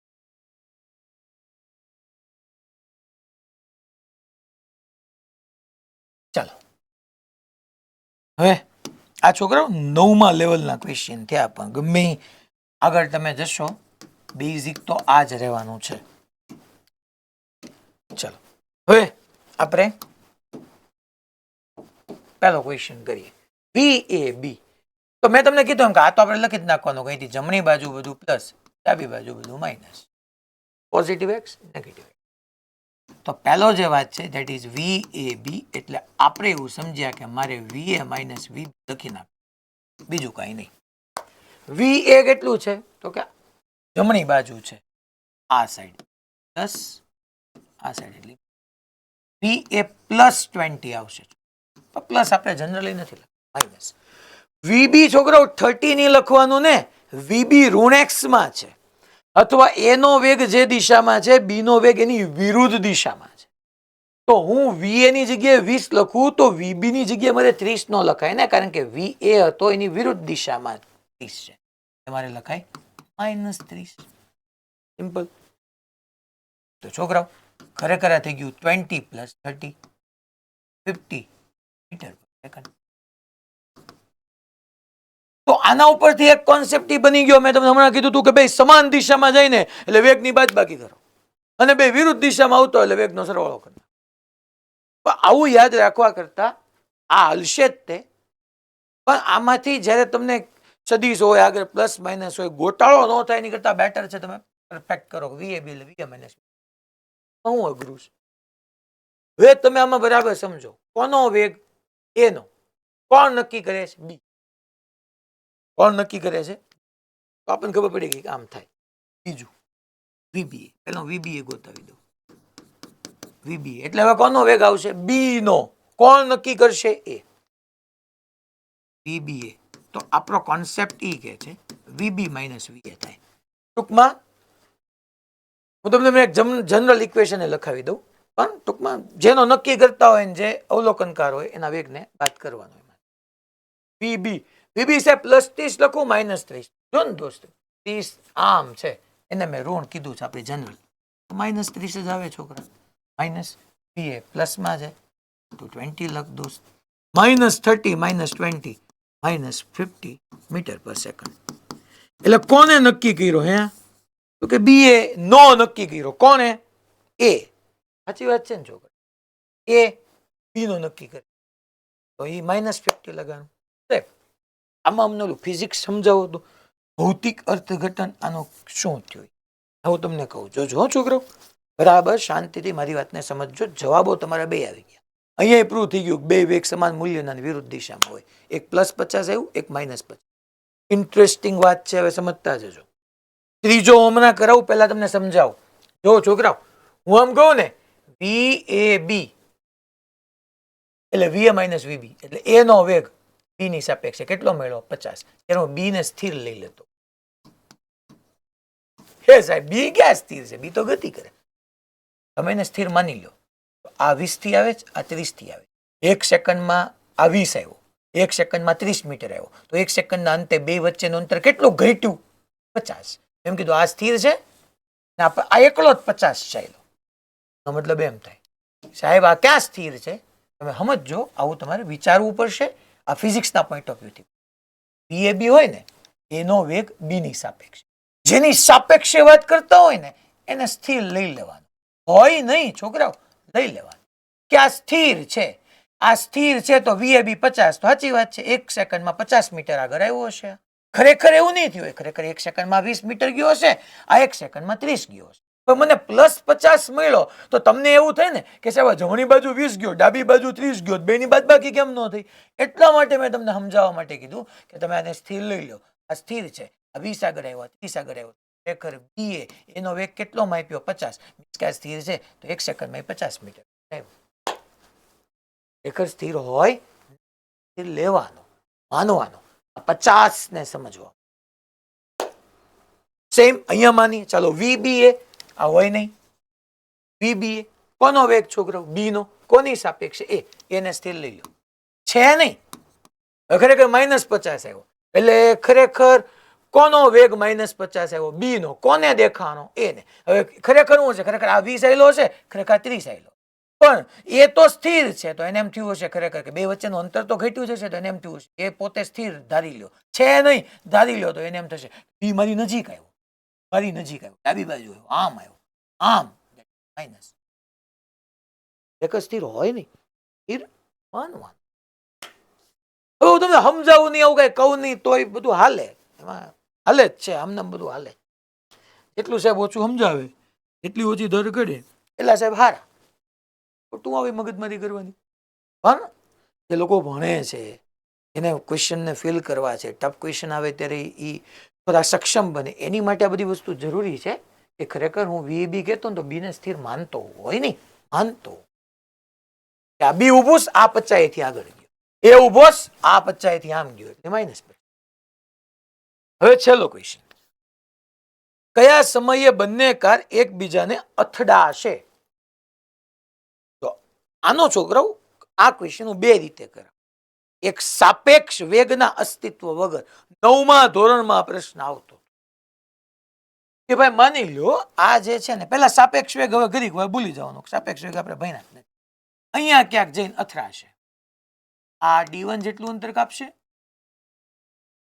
આ D2 જેટલું કાપશે. અહીંયા અહીંયા T બરાબર 0 સમય છે અને T બરાબર T સમય અહીંયા અથડાશે. તો છોકરાઓ અચળ વેગથી ગતિ કરે 20 અને 30. અચળ વેગથી ગતિ કરે તો વેગ બરાબર અંતર છેદમાં સમય. તો હું અહીંયા કોન્સેપ્ટ એપ્લાય કરી દઉં છોકરાઓ. અંતર બરાબર વેગ ગુણ્યા સમય. છોકરાઓ માની લો પહેલા કેટલું અંતર કપાનું? તો કે D1. કેટલા વેગથી? તો કે 20 થી. કેટલા સમયમાં? તો કે ભાઈ T સમયમાં. કે 0 હતો ત્યારે આ 20 અને 30 એકબીજાથી 100 મીટર દૂર હતા ત્યારના સમયને મેં 0 ધાર્યો. T સમયમાં બે અથડાય છે. T સમયમાં આને અંતર કાપ્યું 20 × T. ઓલાએ જે અંતર કાપ્યું 30 × T. એ સાહેબ તમે માઇનસ ક્યાં કાપેલું અંતર થોડું ઋણ હોય શું હવે તું વાત કરે? તો ટોટલ કેટલું અંતર કાપ્યું બે ભેગા થઈ? તો કે બે નો સરવાળો કરી દો. બે નો સરવાળો કરી દો અને અંતર બરાબર વેગ ગુણ્યા સમય. આની માટે અંતર બરાબર વેગ ગુણ્યા સમય. બે નો સરવાળો કરો બે ભેગું થઈને ટોટલ કેટલું અંતર કાપ્યું છે? તો કે 100 મીટર અંતર કાપ્યું બરાબર 50 T. T બરાબર 2 સેકન્ડ. 0 સેકન્ડે એકબીજાથી 100 મીટર હતા અને એક 20 જતો હોય ને એક 30 જતો હોય તો 2 સેકન્ડ પછી બે હામાહામી ભટકાઈ જાય. સાહેબ આમાં તમે સાપેક્ષ વેગ, યસ, આમાં ક્યાંય સાપેક્ષ વેગનો યુઝ ન કર્યો. હવે આનો આ જવાબ હું સાપેક્ષ વેગથી લઉં. સાપેક્ષ વેગના કોન્સેપ્ટને અહીંયા ઇન્ટ્રોડ્યુસ કરું. આની આ વસ્તુ સાપેક્ષ વેગથી. હવે સાપેક્ષ વેગમાં હે સાહેબ, તો આમાં શું કરવાનું? તો કાંઈ વાંધો નહીં, તારી પાસે VAB કે VBA છે, ગમે છે એ મુજબ તારો જવાબ આવવાનો જ છે. દોસ્ત ચિંતા ન કર. માની લો હું તમને એક સિમ્પલ કહું કે વેગ બરાબર આપણી પાસે સૂત્ર છે કે સાપેક્ષ વેગ એટલે અહીંયા હું સ્થાન છેદમાં સમય લખું. તો છોકરાઓ વેગની જગ્યાએ હું એમ કહું કે આ સાપેક્ષ વેગ છે, તો ડેફિનેટલી મારે સ્થાનની જગ્યાએ સાપેક્ષ સ્થાન લેવું પડે. કે તમને ખબર છે કે સાપેક્ષ સ્થાનના વિકલનથી જ સાપેક્ષ વેગ આવે છે. સાપેક્ષ વેગમાં મેં લખાયું છે કે સાપેક્ષ સ્થાનમાં થતા ફેરફારના દરને સાપેક્ષ વેગ. તો વેગ હું સાપેક્ષ લઉં તો મારે સ્થાન સાપેક્ષ લેવું પડે. હાલો, સાપેક્ષ વેગમાં છે VAB લઉં કે VBA લઉં? તું કે લઉં બકા, હું VAB પેલા ઈઝી છે એટલે. હવે સાપેક્ષ વેગમાં A નો વેગ લીધો B ની સાપેક્ષ, તો તું સ્થાનમાં દે છોકરાઓ, સ્થાનને તું R કે D કે જે કે તારે એનું સ્થાન B ની સાપેક્ષ લેવાનું છે. તારે દોસ્ત સમય જોતો છે, સાચી વાત. હું ઉપર લખું, તમે નીચે લખજો, સમયને કરતા બને. DAB એટલે કોનું સ્થાન છોકરાઓ? એનું સ્થાન. કોણ નક્કી કરે છે? B. તો મેં કીધું કે સાપેક્ષમાં મારે આને સ્થિર લેવાનો હોય નહીં, લેવાનો, કારણ કે મેં VAB લીધું. તો B ને સ્થિર કરો. હવે ભટકાઈ છે એ પાકું જ છે, ભટકાઈ પાકું જ છે, એટલે પોતે અહીંયા સ્થિર છે અને એ એની આગળ આવીને ભટકાઈ જાય છે. તો B ની સાપેક્ષમાં એ કેટલું અંતર કાપ્યું છે? 100 મીટર. સમયના કરતા VAB બે સમાન દિશામાં છે કે બે વિરુદ્ધ દિશામાં છે? વિરુદ્ધ દિશા. વિરુદ્ધ દિશામાં હોય તો સરખો થાય. યા તમે આવી રીતના નક્કી કરો, VAB એટલે VA minus VB, B minus 30 લખો 50. સિમ્પલ. 50 આ મીટર પર સેકન્ડ, સેકન્ડ, યા સોરી 100 મીટર હતું, 100 મીટર અંતર કાપ્યું અને વેગ છે 50 મીટર સેકન્ડ, 2 સેકન્ડ. સેમ જવાબ. ખાલી એક જ સૂત્ર કામ લાગે. સાપેક્ષ વેગ બરાબર સાપેક્ષ સ્થાનાંતર છે. સાહેબ આ 100 ક્યાંથી લાવ્યા? સાપેક્ષ સ્થાન 100 ક્યાં થયું? એક વખત સમજાવો તો. VAB નો મતલબ એનું સ્થાન B ની સાપેક્ષ. કોણ નક્કી કરે છે? B. કોનું સ્થાન? A. જે નક્કી કરતો હોય ને એને ઘડીક વાર સ્થિર લઈ લેવાનો છે, નહીં લઈ લેવાનો. તારે સમજ કે આ સ્થિર હોય ને ભટકાઈ તો કીધું જ છે. તો ભટકાઈ એનો મતલબ હું કે આ સ્થિર છે તો 100 મીટર અંતર આવીને અહીંયા ભટકાઈ ગયું. સાપેક્ષ વેગ તો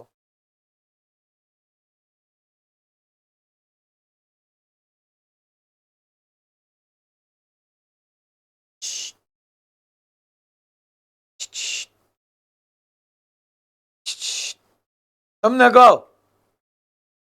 હવે આવો જ એક હું તમને કરાવું. આવો હવે હું તમને વાય એક્સિસ પર લઈ જાઉં છું. આપણે મોડ્યુલમાં પેજ ને બધું સમજવાની મજા આવી જાય ને મજા આવી જાય એવું છે. મને તો મજા આવે, જેમ ભણાવવામાં થોડું ઇન્ટરેસ્ટ હોય એમ. હવે તમારી ઉપર બધું આધાર રાખે ભાઈ.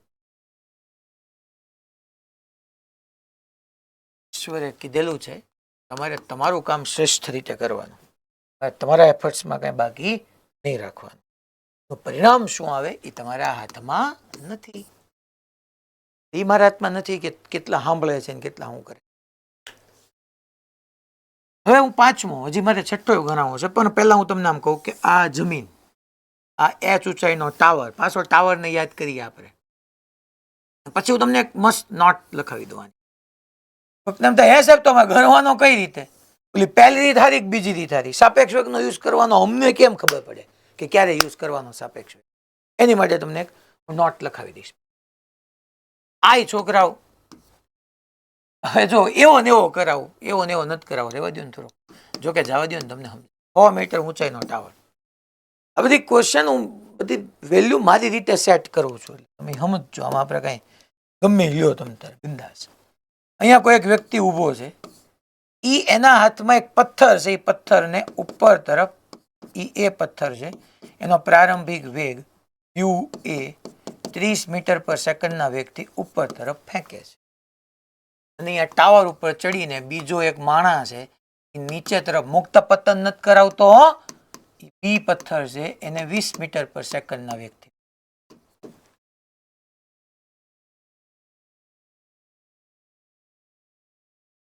એ 20 મીટર પર સેકન્ડના વેગથી. તો પ્રશ્ન એ છે કે આ બે પથ્થર ક્યારે એકબીજાને મળશે? આવો ક્વેશ્ચન આપણે કર્યો હતો, યાદ કરો તમે. જમીનથી કેટલું અંતર કાપીને મળશે, ટાવરની ઊંચાઈથી કેટલા નીચે મળશે. હવે તમારે શબ્દ વાંચવા પડે કે જમીનથી ઉપર પૂછ્યું છે, ટાવરથી નીચે પૂછ્યું છે, ક્યાં પૂછ્યું. પણ એક વાત પાકી છે છોકરાઓ કે અહીંથી આ આમ નીચે આવતો જાય, આ અહીંથી આમ ઉપર જતો, આ અહીંયા અને આ અહીંયા ધારી લેવાનું આ બે એકબીજાને ક્યાંક મળશે, અહીંયા ક્યાંક મળશે.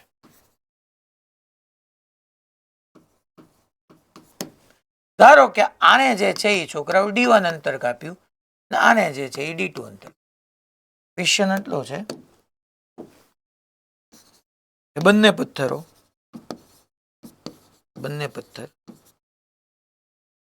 ક્યાં અને ક્યારે મળશે, હું ખાલી ક્યારે મળશે એ જ રાખું છું.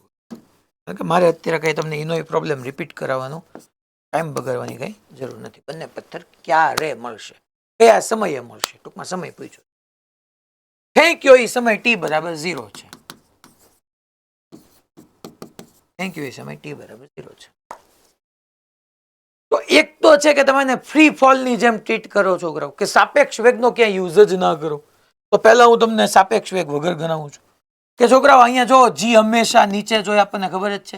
અહીંથી મૂકીએ તો ત્યાંથી ઉપર બધું પ્લસ, નીચે બધું માઇનસ. મારા વાલાઓ તો જોવો તો એનું સ્થાનાંતર નીચે તરફ, એટલે ઓલું સમીકરણ યુઝ કરું છું, d = v0t plus half at square. હું આ સમીકરણ યુઝ કરું તો નીચે તરફ આવે એટલે ડી નહીં છોકરાઓ, પહેલા માટે -d1 = એનો નીચે તરફનો પ્રારંભિક વેગ જો છોકરાઓ u મેં પ્રારંભિક કીધો તો 20 છે તો -20. ધારો કે t બરાબર 0 સમય બે ઘટના બની અને t બરાબર t સમય મેળા, એટલે t સમય સુધી આ ગતિ થઈ. -12 gt સ્ક્વેર છોકરા. સાહેબ જી ક્યાંથી લેવા? નીચે તરફ જી છે, નીચે માઇનસ g. તો છોકરાઓ આને જો તો -d1 -20t -12 gt સ્ક્વેર. તો મારે શું કરાય યાર, માઇનસ ને કોમન કાઢી નાખું, બે બાજુ બધું માઇનસ હોય. હું આને એમ ન લખી શકું 1 = 20t plus half gt square. સમીકરણ નંબર 1 માઇનસ બે સાઈડ કોમન કાઢીને લખી નાખ્યું.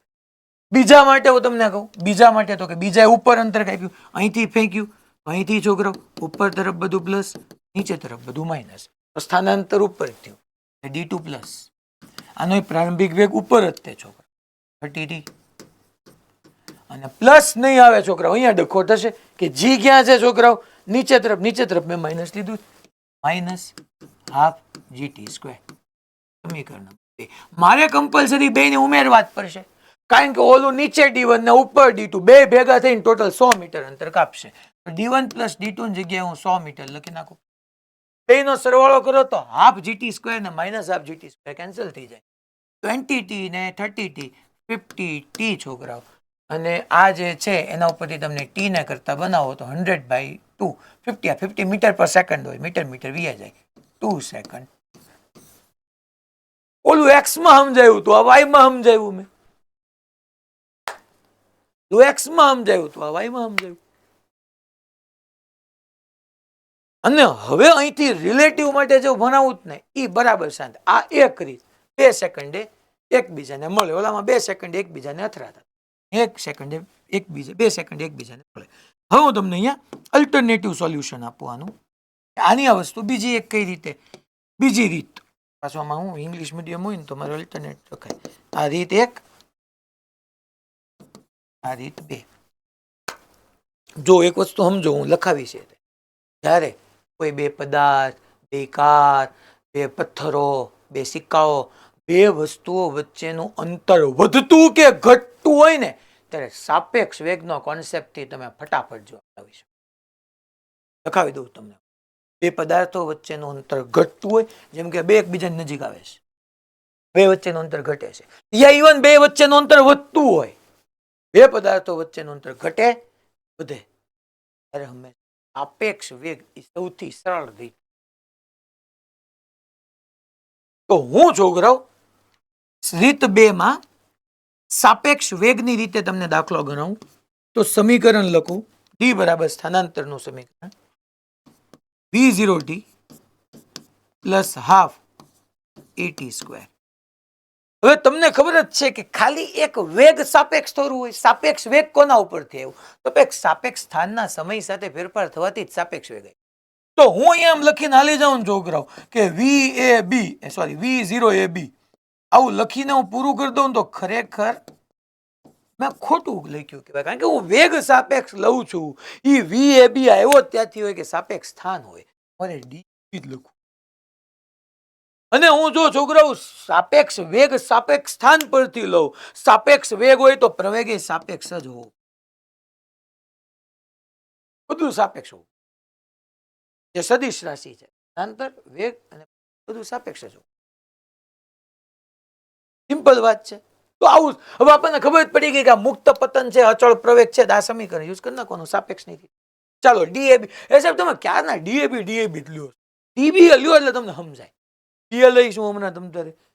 આની પછી ઈ ગણાવી દો. ત્રીજી રીત. બસ જવાબ લાવો એ મારું કઈ કામ નથી. જવાબ આવશે.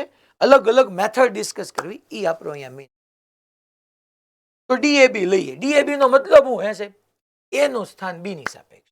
મેં તને કીધું એમ કે તારે અહીંયા B ને ગ્રીકવાર સ્થિર માની લેવા હોય નહીં.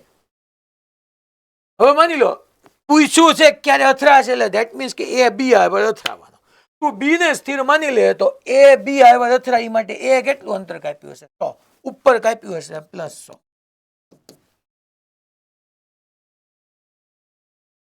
આ સમજાય તમને? DAB ની જગ્યાએ 100 લખું છું સમજાય?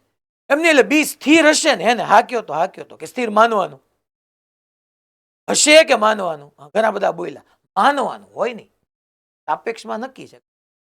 માની લો આ અથડાવાનો એટલે એકલા 100 મીટર બે ભેગા થઈને કઈ. અચ્છા VAB તો એ તો તમારી પાસે છે જ તે છોકરો આ રહ્યું VAB. અચ્છા VAB ગોતવાનું. ચાલો VAB આપણે ગોતી નાખીએ. VAB અહીંયા સાઈડમાં V0AB તો છોકરાઓ મારે V0A માંથી V0B બાદ કરવાનું. A માંથી B. હાલો એનો વેગ બોલો છોકરાઓ ઉપર તરફ U એ આ રહ્યું 30 માઇનસ. છોકરાઓ અહીંથી તે ઉપર મેં પ્લસ કીધું, નીચે માઇનસ કીધું. તો UB નીચે છે છોકરાઓ. B નીચે છે એટલે 20 નો લખાય. તો 50 સેકન્ડ પૂરું. હાલો 50. એ સાહેબ AAB કેમ લખશું? હે સાહેબ AAB લે બકા AAB આમ લખવાનું. તો જો આ સ્મોલ એ પ્રવેગનો છે, A અને B પદાર્થો છે, તો આમ જ લખવાનું તારે. હમણાં હું તને નોટ્સમાં લખાવી જ દઉં સાપેક્ષ પ્રવેગી છે. આવું કામ કરે છે. હાલો તો સાહેબ A નો મન કયો તો A નો પ્રવેગ તો કે A પાસે કયો છે? G છે ને? G નીચે તરફ જ છે. હાલો A G નીચે અને B નો G નીચે જ છે. જો ને A અને B માટે બે માટે G તો નીચે જ છે છોકરા. G. એ સાહેબ સંજ્ઞા પ્રણાલી વાપરો નીચે છે તો હાલે. તમને સારું લાગે ને? પણ આમાં બહુ વિચારાય નહીં. બે સમાન દિશામાં હોય એટલે પ્રવેગોની બાદબાકી જ થવા. નીચે છે માઇનસ B નો છોકરાઓ G તો નીચે જ હોય ને. ગુરુત્વ પ્રવેગ હંમેશા નીચે જ હોય. -G minus plus G minus G 0. એ ભાઈ આ 0 આવી ગયું તો 100 = 50t = 2 સેકન્ડ. આ બધું કઈ સાઈડમાં સાબિત કરવા ન જવાનું. એ તો આમ નામ ખબર પડવી જોઈએ. ઉપર 30 નીચે 20. અચ્છા બે વિરુદ્ધ દિશામાં 30 માઇનસ 50 સીધું લખવાનું હોય. આનોય નીચે G આનોય નીચે G માઇનસ G 0 પૂરું. સીધું એક સ્ટેપ બીજા સ્ટેપમાં જવા.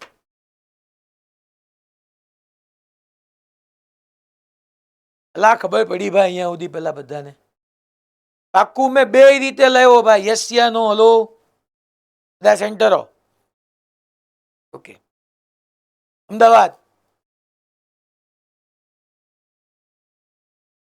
હવે આપણે તમને સાપેક્ષ હે સાહેબ કોક ને પાછું હજી ઓલું ઘા વાગતો હોય સાહેબ DBA કરો તો લે તને DBA થી કહી દઉં. હું ગણીશ નહીં બધું પછી આવ કાંઈ પછી લઈ ન લેવાનું સાહેબ ઉપર દયા ખવાય. હાલો DBA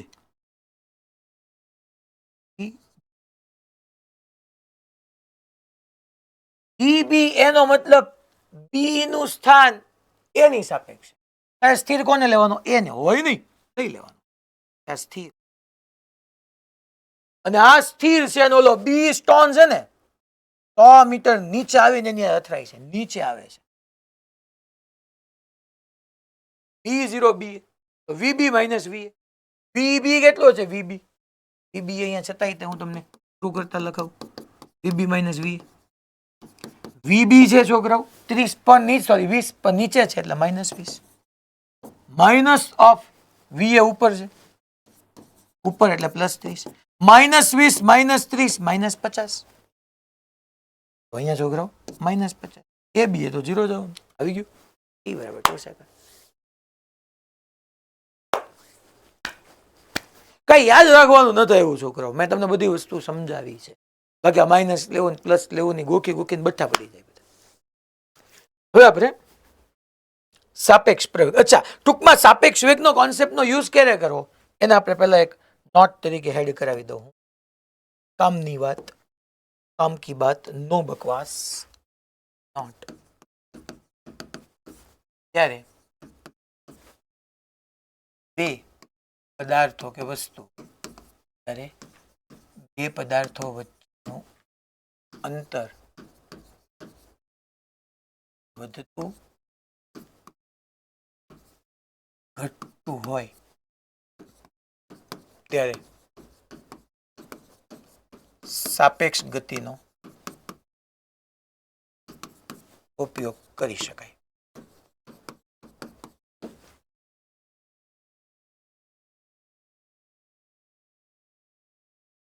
સાપેક્ષ ગતિનો ઉપયોગ ટૂંકમાં જનરલી અથડામણ થતી હોય. અથડામણ ક્યારે થતી હોય? તો કે બે વચ્ચેનું અંતર ઘટીને અથડામણ થતી હોય. એકબીજાનો ઓવરટેક કરતા હોય. ઓવરટેક કરતા હોય એટલે પેલા બે વચ્ચેનું અંતર ઘટતું હોય પછી વધતું હોય. સાપેક્ષ ગતિનો ઉપયોગ કરી શકાય. આવા ઘણા બધા ટેક્સ એક્સરસાઇઝ આપણા આની પછીના લાસ્ટ લેક્ચરમાં આવવાના છે. એ બે કાર છે, ઓલાનો ઓવરટેક કરે છે.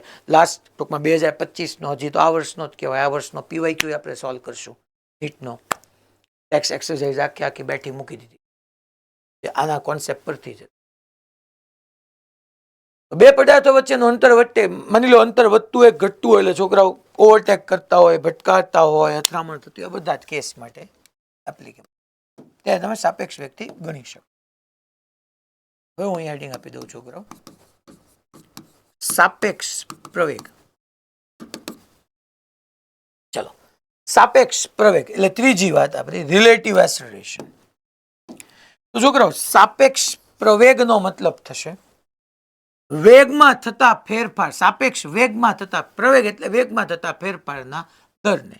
તો અહીંયા હું લખી નાખું સાપેક્ષ પ્રવેગ એટલે છોકરાઓ સાપેક્ષ વેગમાં થતા ફેરફારના દરને. સાપેક્ષ વેગમાં થતા ફેરફારના સમય દરને લખીએ આપણે તમને.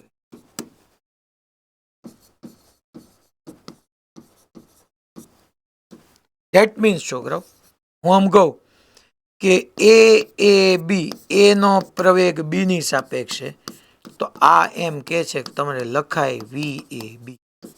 સાપેક્ષ પ્રવેગ એટલે વેગમાં થતા ફેરફારનો દર નહીં, સાપેક્ષ વેગમાં થતા. આને આપણે છોકરાઓ આવી રીતના લખી શકીએ કે એ બી હોય તો ડી બાય ડીટી. વી એ બી ની જગ્યાએ આપણે લખી શકીએ છોકરાઓ વી એ માઇનસ વીબી. અને અંદર તમે વિકલન કરી નાખો એટલે એ બી બરાબર એ માઇનસ એ બી આવે છોકરાઓ.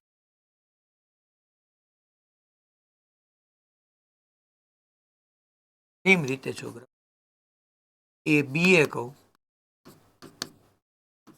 તમે એ બી સદીશ માઇનસ એ સદીશ. એ બી નો મતલબ થાય એ નો પ્રવેગ બી ની સાપેક્ષે. હવે તો તમને આવડી જવું. પહેલો હોય એનો વાત થતી હોય, બીજું હોય એની સાપેક્ષ.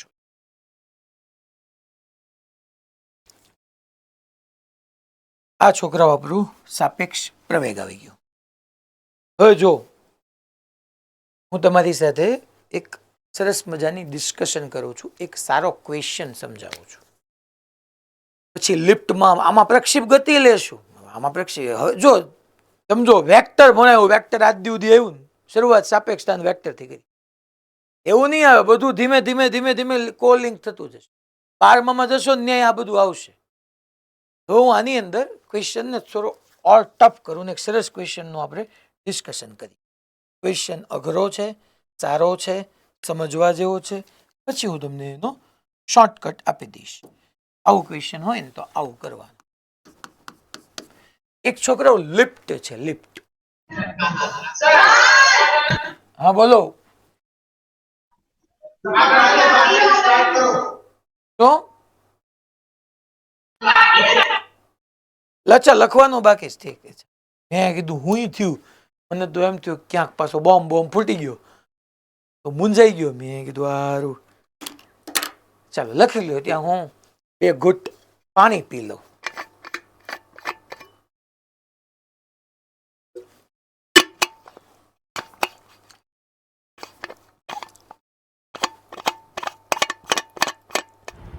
સર બોલ બોલ ભાઈ બન.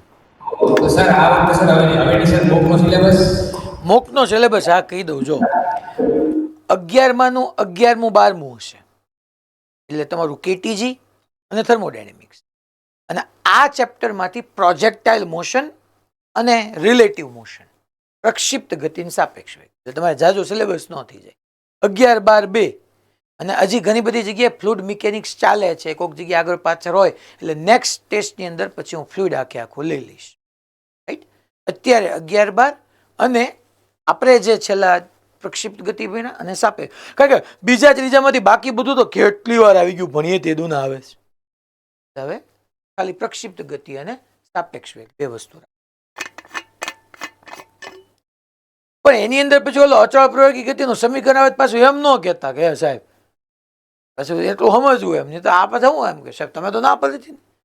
પ્રશ્ન બને જ એનથી હતા.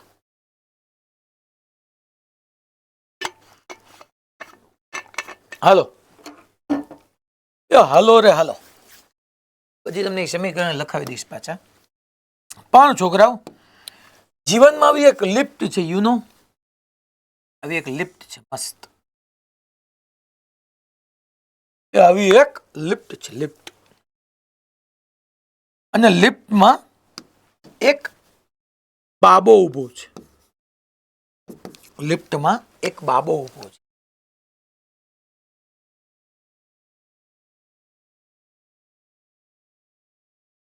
બેબી રાખવી છે તો આમ ડ્રો કરી નાખો તો બેબી ઊભી છે એમ કહી દેવાય. આપણે બાબો રાખીએ, બાબો. કારણ કે નકામું છે ને એટલે મોરબી વાળા છે ને એને ઊંધું જ હુજે છે. છે ને એ હારા મારા બેટા બધા ઊંધા ગ્રુપમાં ગરી ગયા. એટલે અહીં આપણે આ બાબો રાખીએ. એ ઊભો છે ને એના હાથમાં એ સિક્કો પકડીને ઊભો છે. સિક્કો. મેં એટલા માટે જ આમ જો કર્યું છે. અને લિફ્ટ 2 મીટર પર સેકન્ડ સ્ક્વેર ના પ્રવેગથી ઉપર જાય છે. અને સિક્કો છે ને એ લિફ્ટના તળિયાથી 1.5 મીટર ઉપર છે. લિફ્ટ ઉપર તરફ પ્રવેગી ગતિ કરે છે. લિફ્ટનો હવામાંથી હું સિક્કાને છે ને છોકરાઓ પરતો મૂકું છું. તો ક્વેશ્ચન ખાલી એટલો છે કે સિક્કાને લિફ્ટના તળિયે લિફ્ટના તળિયા સાથે અથડાવવા લાગતો સમય મેળવો. બસ આટલો ક્વેશ્ચન છે. સિક્કાને લિફ્ટના તળિયા સાથે અથડાવવા માટે લાગતો સમય મેળવો. સિક્કાને મૂકી દીધો. જો છોકરાઓ મને ફટાફટ પતાવવું હોય, હમણાં માની લો ઓલાને ભૂખ લાગવા માંડી હશે રાજકોટ ગુરુકુળ વાળા બધાને, બરાબર છે. ફટાફટ પતાવવું ઠીક છે તો તમે કદાચ તમારે બહુ મોડું થતું હોય પણ હું તમને આને બે રીતે સમજાવી. મને નથી પસંદ, દરેકનો એક નેચર હોય યાર. હું મારા નેચર મુજબ ચાલું છું. હવે ક્યારેય કોઈ લેક્ચરની અંદર ક્યાંય ટાઈમ વેસ્ટ નથી કરતા. અને બે રીતે તમને વિઝ્યુલાઇઝ કરાવવો પડે તો ફિઝિક્સ આવડે. બાકી જવાબ તો હમણાં આવી જશે. જવાબ લાવવો એ કોઈ મોટી વાત છે જ નહીં. આને એક આપણે બાર ઉભા રહીને કરીએ, નિર્દેશ ફ્રેમ 2 રાખીએ. ટૂંકમાં તમે સમજી લો એની અંદર કોક છે એકાદો બીજો માણસ, આપણે બધાને બાર ઉભા રહીને જમીન પરથી જોઈએ. અને બીજું કે આપણે બધા ઇન્ડિવિજ્યુઅલી વિચાર કરશું કે હું લિફ્ટની અંદર ગયો ને મારા હાથમાં સિક્કો છે ને હું સિક્કાને પડતો મૂકું છું. બે રીતે જવાબ સેમ જ આવે. બે રીતના હું જવાબો તમને સમજ. ત્યારે સાપેક્ષ ગતિનો યુઝ કરવો એ બી કઈ બહુ સરસ વસ્તુ છે.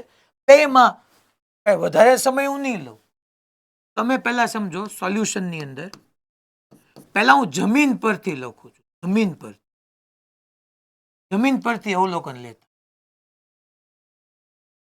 કારણ કે તમને આમાં પ્રશ્નો થાય છોકરાઓ. મેં આગળ તમને બધું ડિટેલમાં સમજાવ્યું હોય એટલે તમે અહીંયા બધું ડિટેલમાં સમજો. તમને તરત હું એમ કહું કે આ સિક્કો મૂકે એટલે સિક્કો ક્યાં જશે પહેલા, તો ઘણા બધા છોકરાઓ જવાબ આપશે સાહેબ સિક્કો પહેલા ઉપર જશે.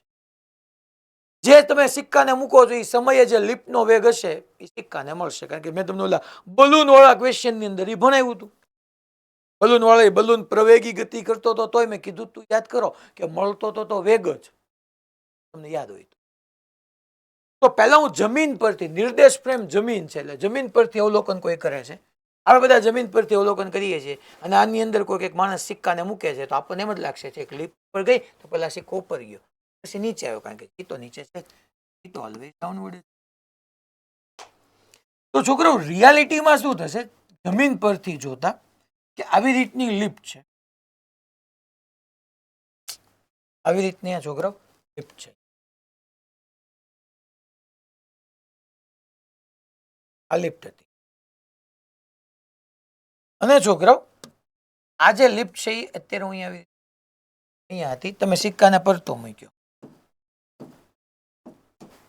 આ વ્યક્તિ એના હાથમાં સિક્કો હતો એને પરતો મૂક્યો, પરતો મૂકતા સિક્કો ક્યાં જશે, ઉપર તરફ. કેટલા વેગથી, v વેગથી. કોનો વેગ, v કોનો હશે, તો કે આનો તમને પ્રવેગ આપ્યો છે 2 મીટર પર સેકન્ડ સ્ક્વેર. જે સેકન્ડે મૂક્યો હશે ને એ સેકન્ડે જેટલો વેગ હશે ને એટલે લિફ્ટનો વેગ એ v એ સિક્કાને મળી જશે. એટલે સિક્કો પેલા ઉપર જશે જશે જશે જશે જશે નીચે આવશે, પેલા ઉપર જશે, ઉપર જશે એટલે g થી રિટાર્ડ.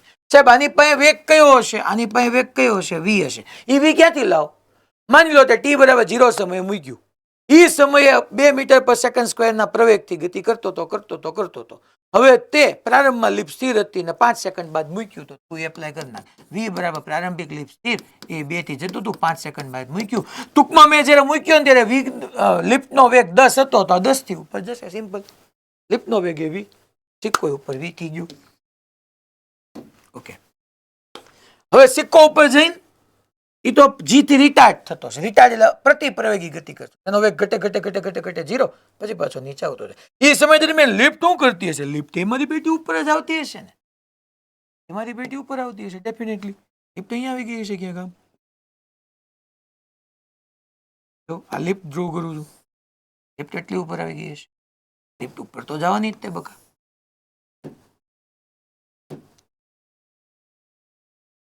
લિફ્ટ અહીંયા આવી ગઈ અને સિક્કો આની હવે થઈ ગયો.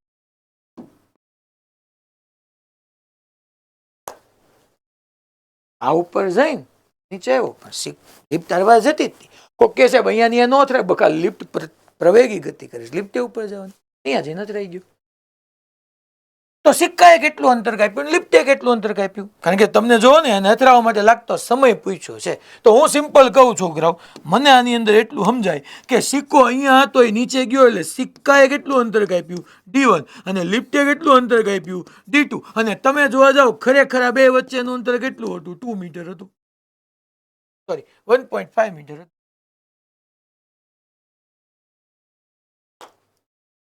નામ એટલે ખરેખર હું ક્યાંથી જોઉં છું, જમીન પરથી જોઉં છું. જમીન પરથી હું આ વસ્તુ મૂકીશ તો પેલા આ પેન ઉપર ગઈ ગઈ ગઈ ગઈ ગઈ ગઈ ગઈ નીચે ગઈ, પણ એ દરમિયાન ઓલી લિફ્ટ ઉપર ગઈ તો લિફ્ટ ઉપર d2 ગઈ, સિક્કો નીચે જ્યાંથી મૂક્યો ત્યાંથી d1 નીચે ગયો અને બે ભેગા થઈને 1.5 મીટર કાપી નાખ્યું. તો આની માટે ક્યાંય સાપેક્ષ વેગનો તમારે પેલા હું સિક્કા માટે d1 લખું, હલો ફટાફટ સિક્કા માટે એ સાહેબ સિક્કો કેવી ગતિ કરે છે? અરે જી છે અચળ પ્રવેગી ગતિ કરે તો શું યાર મૂંઝા છો તું? સમીકરણ અહીંયા લખી નાખવાનું ટી બરાબર v0t plus half at square. ચાલો ડી સિક્કા માટે સિક્કાનું સ્થાનાંતર નીચે જ્યાંથી મૂક્યું ત્યાંથી ઉપર બધું પ્લસ નીચે બધું માઇનસ. ચાલો તો d1 નીચે એટલે minus d1 is equal two પ્રારંભિક વેગ કેટલો હશે v હોય જ તે જે લીપનો હોય v 0 સમય મૂક્યો ને t સમય અથડાશે એટલે t માઇનસ છોકરા હાફ ટી. ઓકે સાહેબ આ સમજાઈ ગયું અમને? સાહેબ આને આમ લખી નાખું માઇનસ ને કોમન કાઢી થોડુંક ગણિત મારે સહેલું કરવું છે એટલે આમ લખી નાખું માઇનસ ને કોમન લઈ લઉં તો t1 પ્લસ કરી નાખું તો અહીંયા આગળ પાછળ કરી નાખું half gt square half gt square minus V. હા એ સાહેબ બરાબર. ચાલો આ સમીકરણ હવે લિફ્ટ માટે લખું. લિફ્ટ ક્યાં ગઈ છોકરા? ઉપર ગઈ. લિફ્ટે કેટલું અંતર કાપ્યું d2. એ પોતે પ્રવેગી ગતિ કરે છે એનો પ્રવેગ 2 છે. તો છોકરાઓ અહીંયા હું લિફ્ટ માટે d2 બરાબર. ચાલો એનો પ્રારંભિક વેગ કેટલો? તો કે સિક્કાને મૂક્યો હતો ત્યારે જેટલો વેગ હતો એટલો જ વેગ આવવાનો છોકરો. પણ ઉપર તરફ જો ને અહીંથી ઉપર બધું પ્લસ નીચે બધું માઇનસ. વીટી સિક્કાને મૂક્યો ત્યારે લિફ્ટનો વેગ v હતો તેનો પ્રારંભિક v થયો ને minus half g t square. એ તો માઇનસ જ આવવાનું. 1 + 2 કરો 1 + 2. હાલો છોકરાઓ 1 + 2 કરશો એટલે d1 + d2 આવી જશે. છોકરાઓ માઇનસ વીટી અને પ્લસ વીટી કેન્સલ આઉટ થઈ જશે. જો માઇનસ વીટી પ્લસ વીટી કેન્સલ આઉટ થઈ જશે. અને છોકરાઓ અહીંયા લિફ્ટ માટે જી નહીં આવે ને લિફ્ટ માટે એ આવશે. હવે જોવું પડશે મારે અહીંયા તો જો d બરાબર વીટી. ઓકે લિફ્ટનો પ્રવેગ તો એ છે. જો ને લિફ્ટ તો 2 મીટર પર સેકન્ડ સ્ક્વેર થી ઉપર જાય. અચ્છા ઉપર પ્લસ છે મારે પ્લસ હાફ લખી નાખો માઇનસ હાફ gt સ્ક્વેર નહીં કે લિફ્ટ તો એ જેટલા એસરેશન થી પ્રવેગ એ છે હાફ at સ્ક્વેર. ચલો બે નો ઉમેરો d1 + d2. છોકરાઓ પ્લસ વીટી માઇનસ વીટી ગયા આ બેનો સરવાળો કરો હાફ gt સ્ક્વેર અને હાફ at સ્ક્વેર નો સરવાળો કરો તો એમાંથી 1/2 t સ્ક્વેર ને કોમન કાઢી લો તો પ્લસ એ આવે કે ન આવે? હાલો બાકી બધી કિંમત મૂકો. d1 + d2 ટોટલ કેટલું અંતર કાપ્યું છોકરાઓ? 1.5 ભેગા થઈને 1.5 થયું. એ સાહેબ નીચે ઉપર એક d1 નીચે તો d2 ઉપર તો આપણે ટોટલ લખી નાખવાનું 1.5. હા ટી તો આપણે ગોતવો હશે. જી કેટલો સાહેબ? જી તો કે જી તો 10 હોય અને એ કેટલો 2 તો કે જી ની વેલ્યુ આપણે 10 લઈ લઈએ છીએ એ 2. ચાલો તો છોકરાઓ સિમ્પ્લિફાય કરો 1.5 × 2 અપોન છોકરાઓ 10 + 2 12 is equal two T square. 2 × 6 12 1.5 ભાગ્યા 6 એટલે 15 ચોખ્ખું એટલે 1/4. 1/4 નું રૂટ લ્યો તો 1/2 અને 1/2 એટલે 0.5. એથી મને ખબર પડી ગઈ ટી બરાબર 1/2 0.5. અમે જમીન પરથી અવલોકન લેતું અને આની આ વસ્તુ લિફ્ટમાંથી કરીએ. તમે જ સમજો કે એક લિફ્ટ ઉપર જતી હોય એમાંથી કોઈ માણસ સિક્કો મૂકે તો આપણને સિક્કો શું દેખાય? ઉપર જતો જ દેખાય ને. કારણ કે લિફ્ટ ઉપર જાય તો આપણને એમ થાય સિક્કો ઉપર જ જાય. સમજાય જાય એવી વાત છે. કોક કે સાહેબ એ થોડો ઉપર જવાનું એ તો નીચે આવતો હોય તો આપણું કોર અન્ડરસ્ટેન્ડિંગ છે. બાકી આપણને એમ જ લાગે ને સિક્કો. બીજું લિફ્ટમાંથી જોતા લિફ્ટમાંથી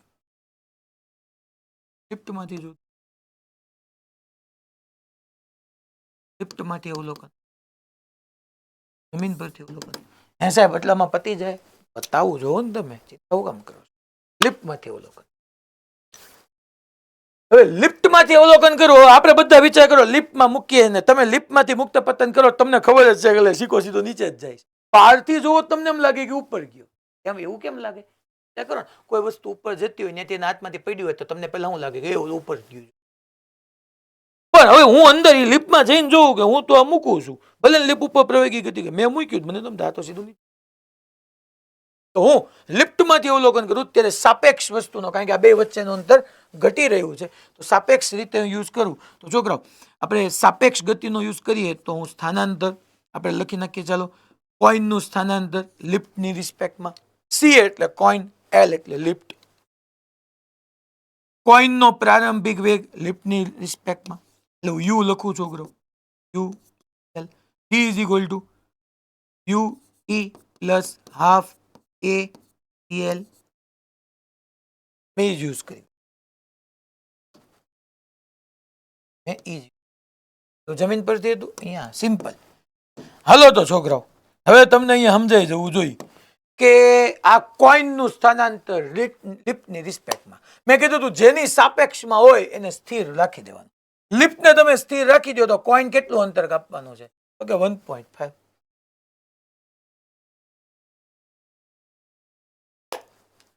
યુસીએલ એટલે કોનો પ્રારંભિક વેગ? કોઈનનો. કોની સાપેક્ષે? લિફ્ટની. જ્યારે અંદર મૂકું છું, હું લિફ્ટમાં છું છોકરા, લિફ્ટમાં મૂકું છું તો તમે જોઈ લો સાપેક્ષ વેગનું સૂત્ર શું? તો કે યુસી માઇનસ યુએલ લખાય. કોઈનનો લિફ્ટની સાપેક્ષે વેગ એટલે છોકરાઓ યુસી માઇનસ યુએલ. કોઈનનો વેગ કોના જેટલો હોય? લિફ્ટના વેગ જેટલો. કારણ કે જ્યારે હું લિફ્ટમાંથી કોઈનને મૂકું તો કોઈનને કોનો વેગ મળે? અહીંયા તમને હતું જ તે, જો લિફ્ટનો વેગ વી હતો તો કોઈનનો વી. આ બે વેગ તો હરખા હોવાના. આ ટર્મ એસી એસીએલ એટલે કોનો પ્રવેગ? કોઈનનો પ્રવેગ. કોની સાપેક્ષે? લિફ્ટની સાપેક્ષે. તો આપણે એસી માઇનસ એલ.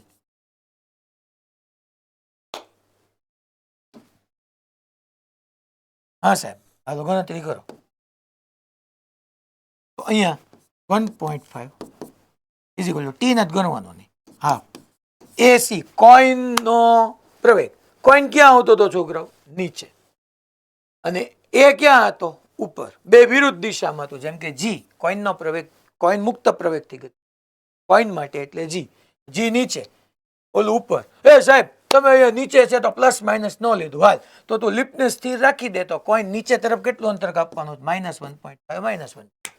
એસી કોઈનનો જગ્યાએ તું લખ બકા -10. એ સાહેબ કેમ -10? કોઈનનો. કોઈન તો મુક્ત પતન કરે છે. કોઈનનો પ્રવેગ ગુરુત્વ પ્રવેગ. લિફ્ટનો તો નાપ્યો છે ઉપર -2. હાલ બકા સાદરૂપા માઇનસ માઇનસ પ્લસ થઈ જશે. 1/2 sorry 1.5 into 2/12 is equal two t². અહીંથી ટી ગણ તને આજ મળે.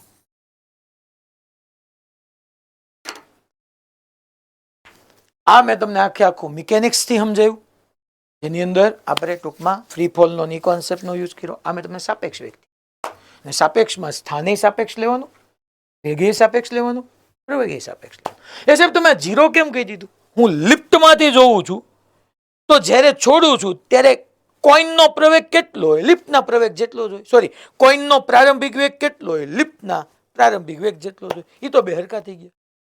બે હરખા થઈ ગયા તો એ તો પૂરું થઈ ગયું, ઝીરો. અને આમાં તમને આમ સંજ્ઞા પ્રણાલી હરવા ધ્યાનમાં રાખી. બાકી જોવો છોકરાઓ, જી નીચે હતો ને એ ઉપર હતો, બે વિરુદ્ધ દિશામાં હોય તો પ્રવેગનો સરવાળો. તમને કીધું તું વેગમાં જેવું હતું એવું પ્રવેગમાં હતું. બે સમાન દિશામાં વેગ હોય તો વેગોની બાદબાકી, બે વિરુદ્ધ દિશામાં હોય તો વેગોનો સરવાળો. પ્રવેગમાં બે સમાન દિશાના પ્રવેગ હોય તો પ્રવેગની બાદબાકી. એક જી નીચે હતો ને એ ઉપર હતો, બે વિરુદ્ધ દિશાના હોય પ્રવેગનો.